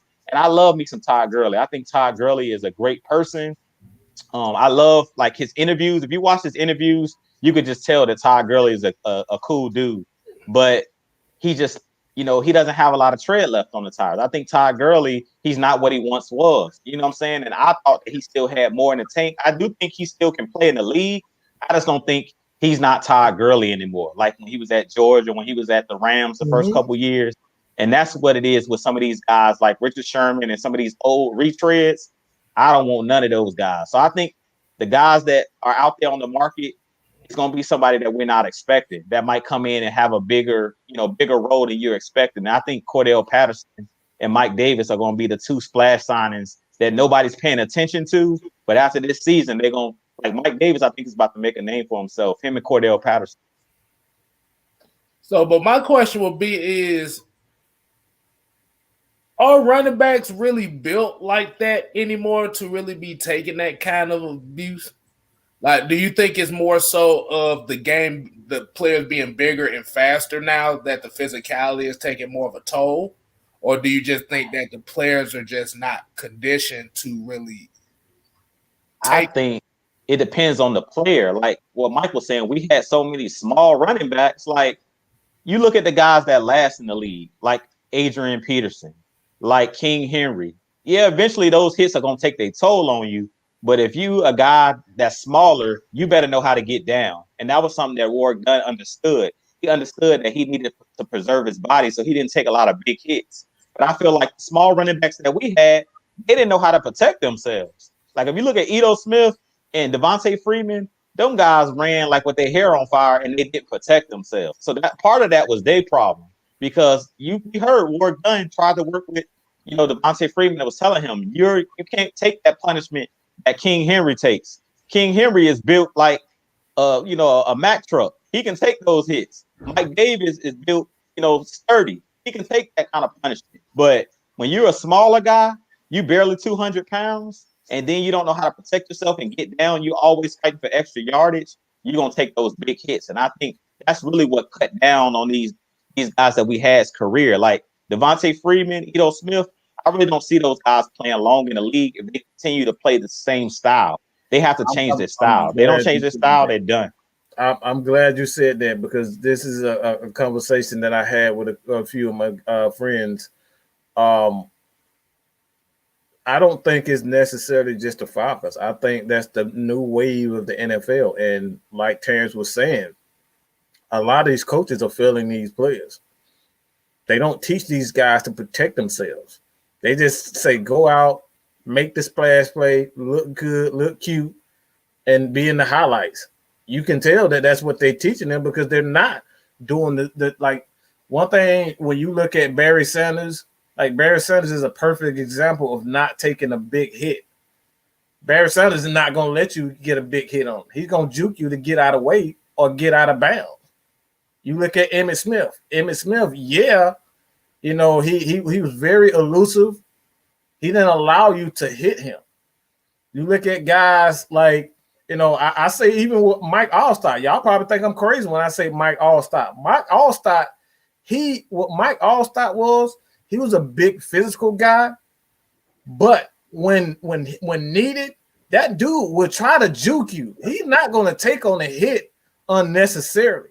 This is what these running backs are doing entirely too much because they're so worried about the art of the stiff arm is gone. The art of like getting out of the way to try to fight for another another yard. There comes a time that you have to truck somebody. You know what I'm saying? But when you're trying to do that consistently and you have the body structure of a Devontae Freeman and an Ito Smith, you shouldn't be doing that. Like even Saquon Barkley, I thought he got too cute. He trying to make all these big time, plays and all that type of stuff, trying to go for a home run every single play instead of just, juking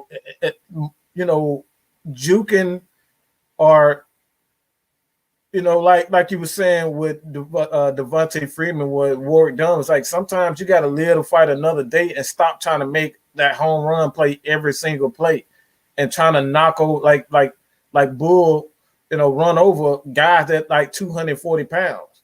Sometimes you got to get out of the way. And that's what I see with Ito Smith. This is what I see with a lot of running backs today. They're so infatuated with, the big play. The art of the stiff arm is gone. Maurice Jones-Drew, he had a mean stiff arm. He wouldn't allow you to get too close to him. They don't use the stiff arm like they used to anymore. This is why these guys are getting hurt. You see them have concussions because they're not running away. They're not shying away and living to fight another day. It's okay to get a 5-yard, 10-yard gain and run out of bounds. You know what I'm saying? That's okay. That really is okay. Especially in the day and age when everybody's fans, sometimes you need to take that 5-yard run because the next play you can get a 30-yard run. You know what I'm saying? Stop trying to make the big play every single play and stop trying to run over guys. And that's the problem. The art of the stiff arm is gone. Jamal Anderson, Mike Turner, TJ Duckett, all these guys used to use the stiff arm. The art of the stiff arm is dead. It really is. Everybody using their legs now. They're not using their hands. The stiff arm is like the jab in boxing. You got to keep these guys at bay. Keep them at bay. Keep them at bay so they can't get their arms around you. That's what made Henry so good. It's not because he's so damn big as you can't get your arm because his damn arms are so freaking long. His arms is like, that dude like got the Kebe Mutombo arms too long. That dude got some long arms and you can't get into his body. That's the art of the stiff arm is gone, dog. And that's the mistake a lot of people make. Like what you were saying, Mike, is like when you watch King Henry, a lot of people think that King Henry gonna try to run you over, but a lot of the times he will just run past you. If you think that he's trying to truck you, he'll just burn past you with speed because people don't realize how fast he is. They think that he's just big. He's just gonna try to truck me. A lot of the times, if he see that you're just trying to come for his legs, he'll just juke you or stiff arm you and just keep running. Like he's gonna just try to turn it up. He's not gonna try to run you over. Like he avoids trying to truck people, and he's the biggest running back in the game. But if you watch him, he used the stiff arm the most out of pretty much any running back in the league. And most of the time, he avoids the contact. He'll just run right past you, run out of bounds. Like how many times have we seen him stiff arm people, stiff arm Josh Norman, and just ran out of bounds? Yeah, he the biggest one, and everybody's like, why he run? Nobody questioned when he run out of bounds. That man is preserving himself. The art. That's why I said the stiff arm was designed to keep people away from you. Use it. Live to fight another day, bro. And all the great running backs used it, like you said. LaDainian Tomlinson, Priest Holmes. Mm-hmm. Like you said, Adrian Peterson, he used the stiff arm. Half the time he didn't need to use the stiff arm. Right, but he did. He stiff arm me and he gone for 30, 40, 50 yards. You know what I'm saying? Everybody, like you said, everybody's trying to, like you said, and this goes back to the media trying to push these players to make these big Sports Center type 10 juke plays and stuff. And like you said, you end up tearing your knees up. That's why motherfuckers be hitting them for their knees out. You ain't finna juke me. I'm finna knock your legs out. Mm-hmm. Yeah. You don't realize that you putting more pressure on your joints trying to juke somebody than stiff arm somebody. So, yeah, like you said, outside of Derrick Henry and Julio Jones, nobody else used the stiff arm. Mm-mm. The stiff arm is a lost art. It keeps guys away from your body. It keeps guys away from your knees. And like you see these tight ends, all they doing is they don't even use, like Tony Gonzalez used to use the hell out of a stiff arm. You ain't getting to his body. Like, that's all about, you don't let guys in your space. That's what being a tight end is about. And a lot of these big, sorry damn tight ends, they be like 6, 7 damn feet tall and getting tackled by freaking Deion Jones because you're not using your stiff arm. Yeah, Deion Jones should be not tackling no damn Kittle. He shouldn't be tackling no big old guys. He should be, use your stiff arm as a big guy. Use your body. You see Gronkowski stiff arm your ass with the quickness. You're not getting the Gronkowski. Hell no. Gronkowski is another tight end that uses his stiff arm. You're not getting to Gronk. He will push your ass and keep pushing. Yeah, basically the stiff arm is basically the mid-range jump shot in basketball. Pretty much. It's extinct. That shit is gone. It's gone. Yeah, like you said, you look at basketball, don't nobody really shoot mid-range jump shots no more. That's one of the most safest, most high percentage shots you can shoot. But like I said, we can blame the media, we can blame social media because everybody is infatuated with the big play. They don't give, like you said, they don't give a damn about what it takes to get to that play. They want that big home run play right there. Hey, I want to interrupt y'all. Yes, ma'am. Since we're having a contest going on and everybody know that we are at 1K on AFN, I'm going to put it in the Facebook Atlanta Falcons Nation group and have all the comments for Matt Ryan voted on. And the one that gets the most votes, I think we're going to have a special prize for him. So y'all tune in for the next episode. We're going to let the fans decide who got the funniest comment. So, and we can keep this going. I like it. So, if you want to do it every other episode, where we do the most funniest Matt Ryan excuse post or whatever. Right. Definitely want to give out some surprises, for doing that. And, and it's Matt Ryan's fault that you already about to start. You already about Donald Trump hairline can't stay on his head. That's what I'm just saying. Oh, Lord have mercy. Yeah, so y'all hear that now. It's Matt Ryan's fault. It's Matt Ryan's fault. Matt Ryan's fault that Mike love tacos, right? It's Matt Ryan's fault. It's Matt Ryan's fault that I'm fat. So whatever. So we go. So like I said, we can keep those up, and we'll do another one. Yeah, absolutely. We haven't decided how we're gonna do it, but it's all gonna depend on the flow of the chat and the people's watching. Because, like I said, at the end of the day, and we always say it, Atlanta Falcon Nation is not just us; it's y'all. And like I said, we flow off of y'all that's watching. Not gonna get that anywhere else, man. Exactly. We take the hell out of y'all. We love y'all, even when we tell y'all to shut the hell up. Exactly.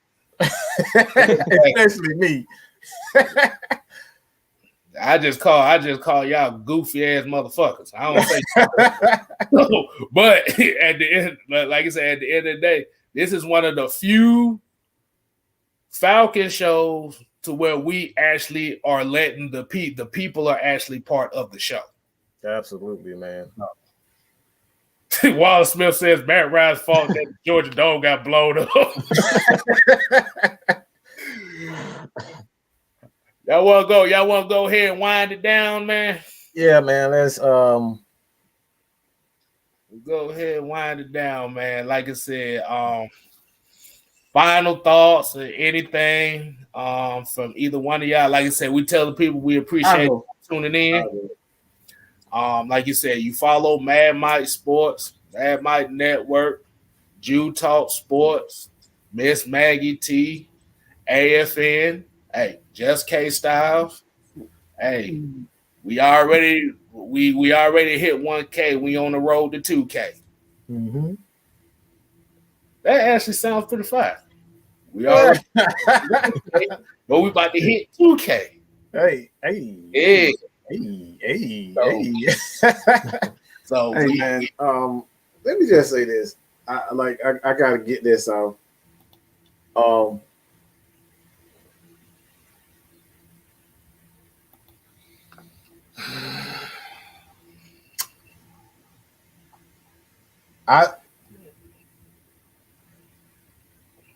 I'm just tired.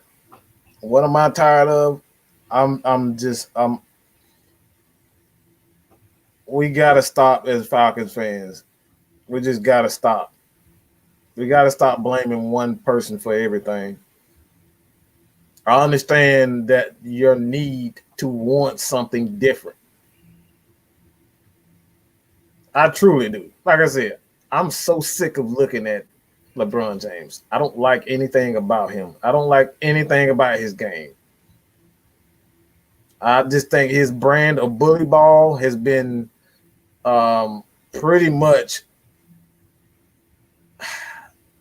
the NBA has allowed LeBron James to play the brand of ball that they want him to exhibit, because they have an agenda of one day being better than Kobe, one day being better than Michael Jordan.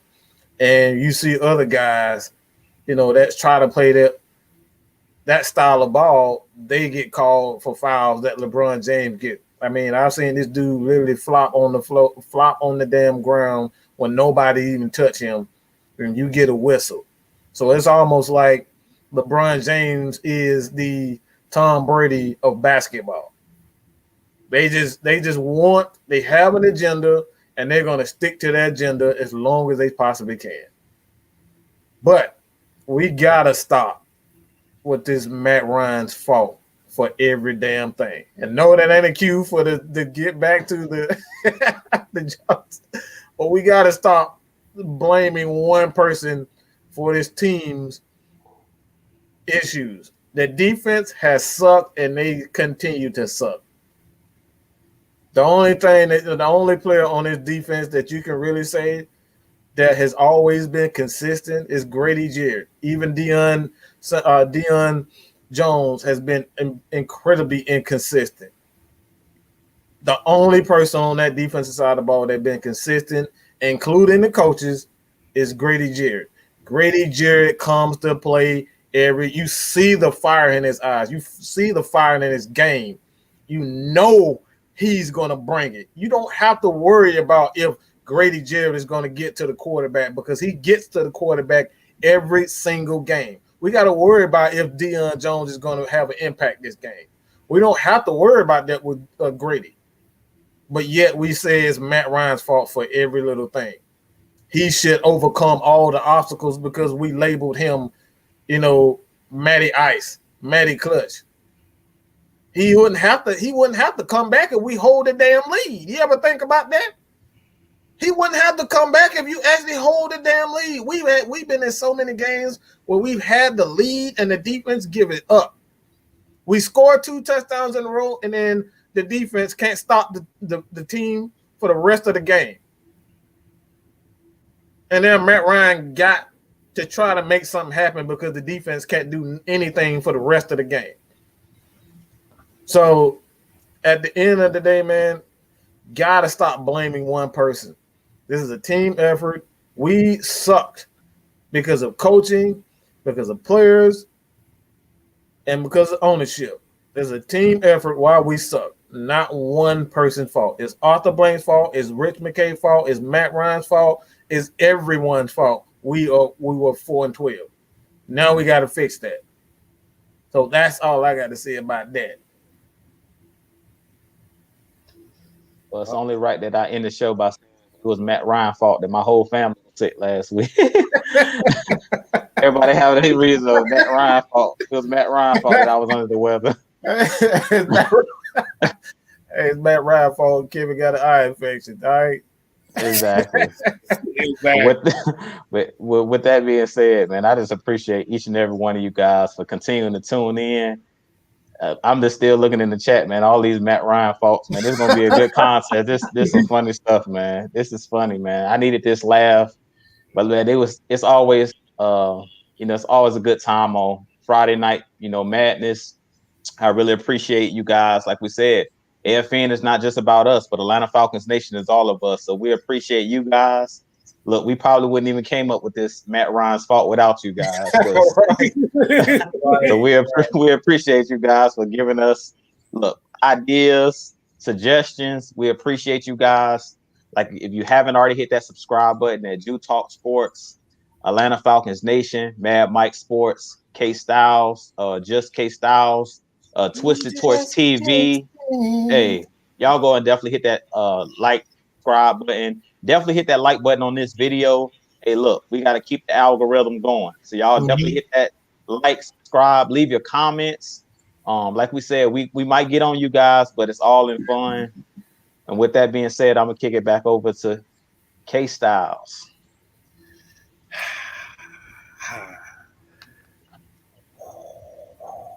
But before I get to mine, we actually have a $4.99 super chat. Oh, 99.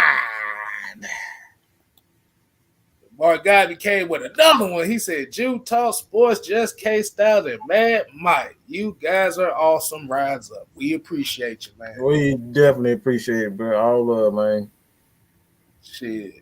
And like I said, I appreciate everybody who showed some concern. Yeah, I look like a fake ass anime character today with the on. But like I said, it's going to get better. This was kind of a test to see if I was going to be sensitive to this light. The eye patch has helped me, so you're going to see me a little bit more. Like you said, we appreciate everybody. Like I said, keep the Matt Ryan fault ones. Shit, damn, this should have been good when we still had dirt cutters. Boy, it really would have been crazy then, boy. Golly, but I'm gonna leave it like this. I really do want to get political on it, but I'm not gonna do it. Oh, because it's certain things that I do want to say. But I'm going to just save that for my channel. I'm going to say this. The Aaron Donald situation. Whoever came up with that lie, because ain't nobody finna be fighting no Aaron Donald. This dude is a cyborg. He is the definition of the Terminator. The news came out that he didn't attack nobody. The dude that you saw that got stomped out was the guy that he saved from getting killed. Yeah, the dude that, yeah. So a lie? Yeah. Wow. So somebody tried to secure a bag off of Aaron Donald. Yeah, that's why I was just looking down because they showed the surveillance video. He actually pulled some guys off of that dude getting stomped out. And you saw Aaron Donald and saw dollar signs, man. So like I said, as the professional athletes and as people that are kind of like social media influencers and people like, you have to be careful out here because people are desperate for money now more than ever. Mm-hmm. So everybody's looking for that come up as far as off of your name. This is another situation where somebody tried to come up off a bag off another football player. Like I said, we already dealing with the Deshaun Watson thing. I still think that's bogus.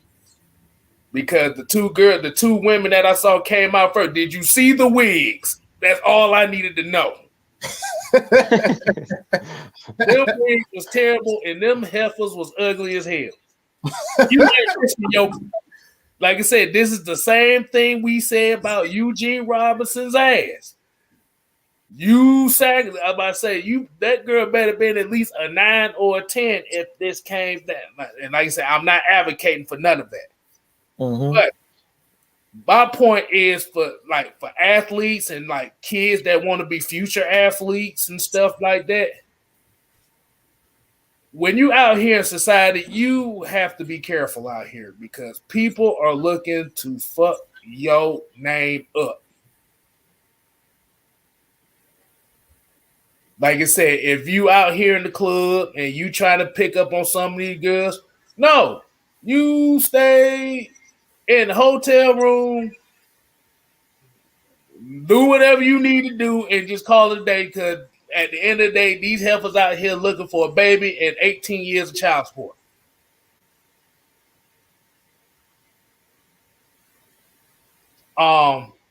ATM, I didn't know that. They said one of the women in the Deshaun Watson case then dropped a lawsuit. That ain't surprising at all.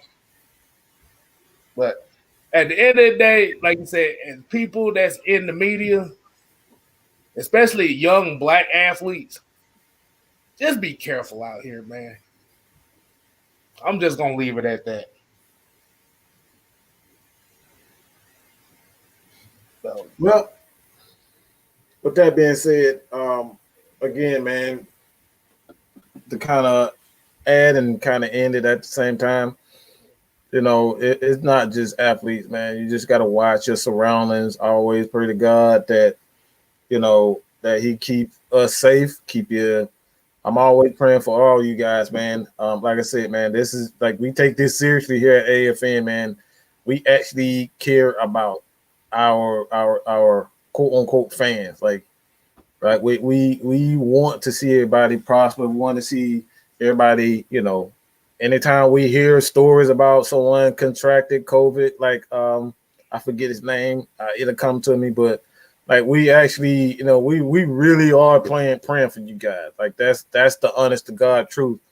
And like I said, man, you guys continue to support us. You keep on coming back. You keep on having fun with us. That's what it's about. It's about having fun and talking sports. That's what we do here at AFN. That's real. That's from the heart. And you guys continue to support us here at Mad Mike Sports, Jew Talk Sports, Just Kstlyz.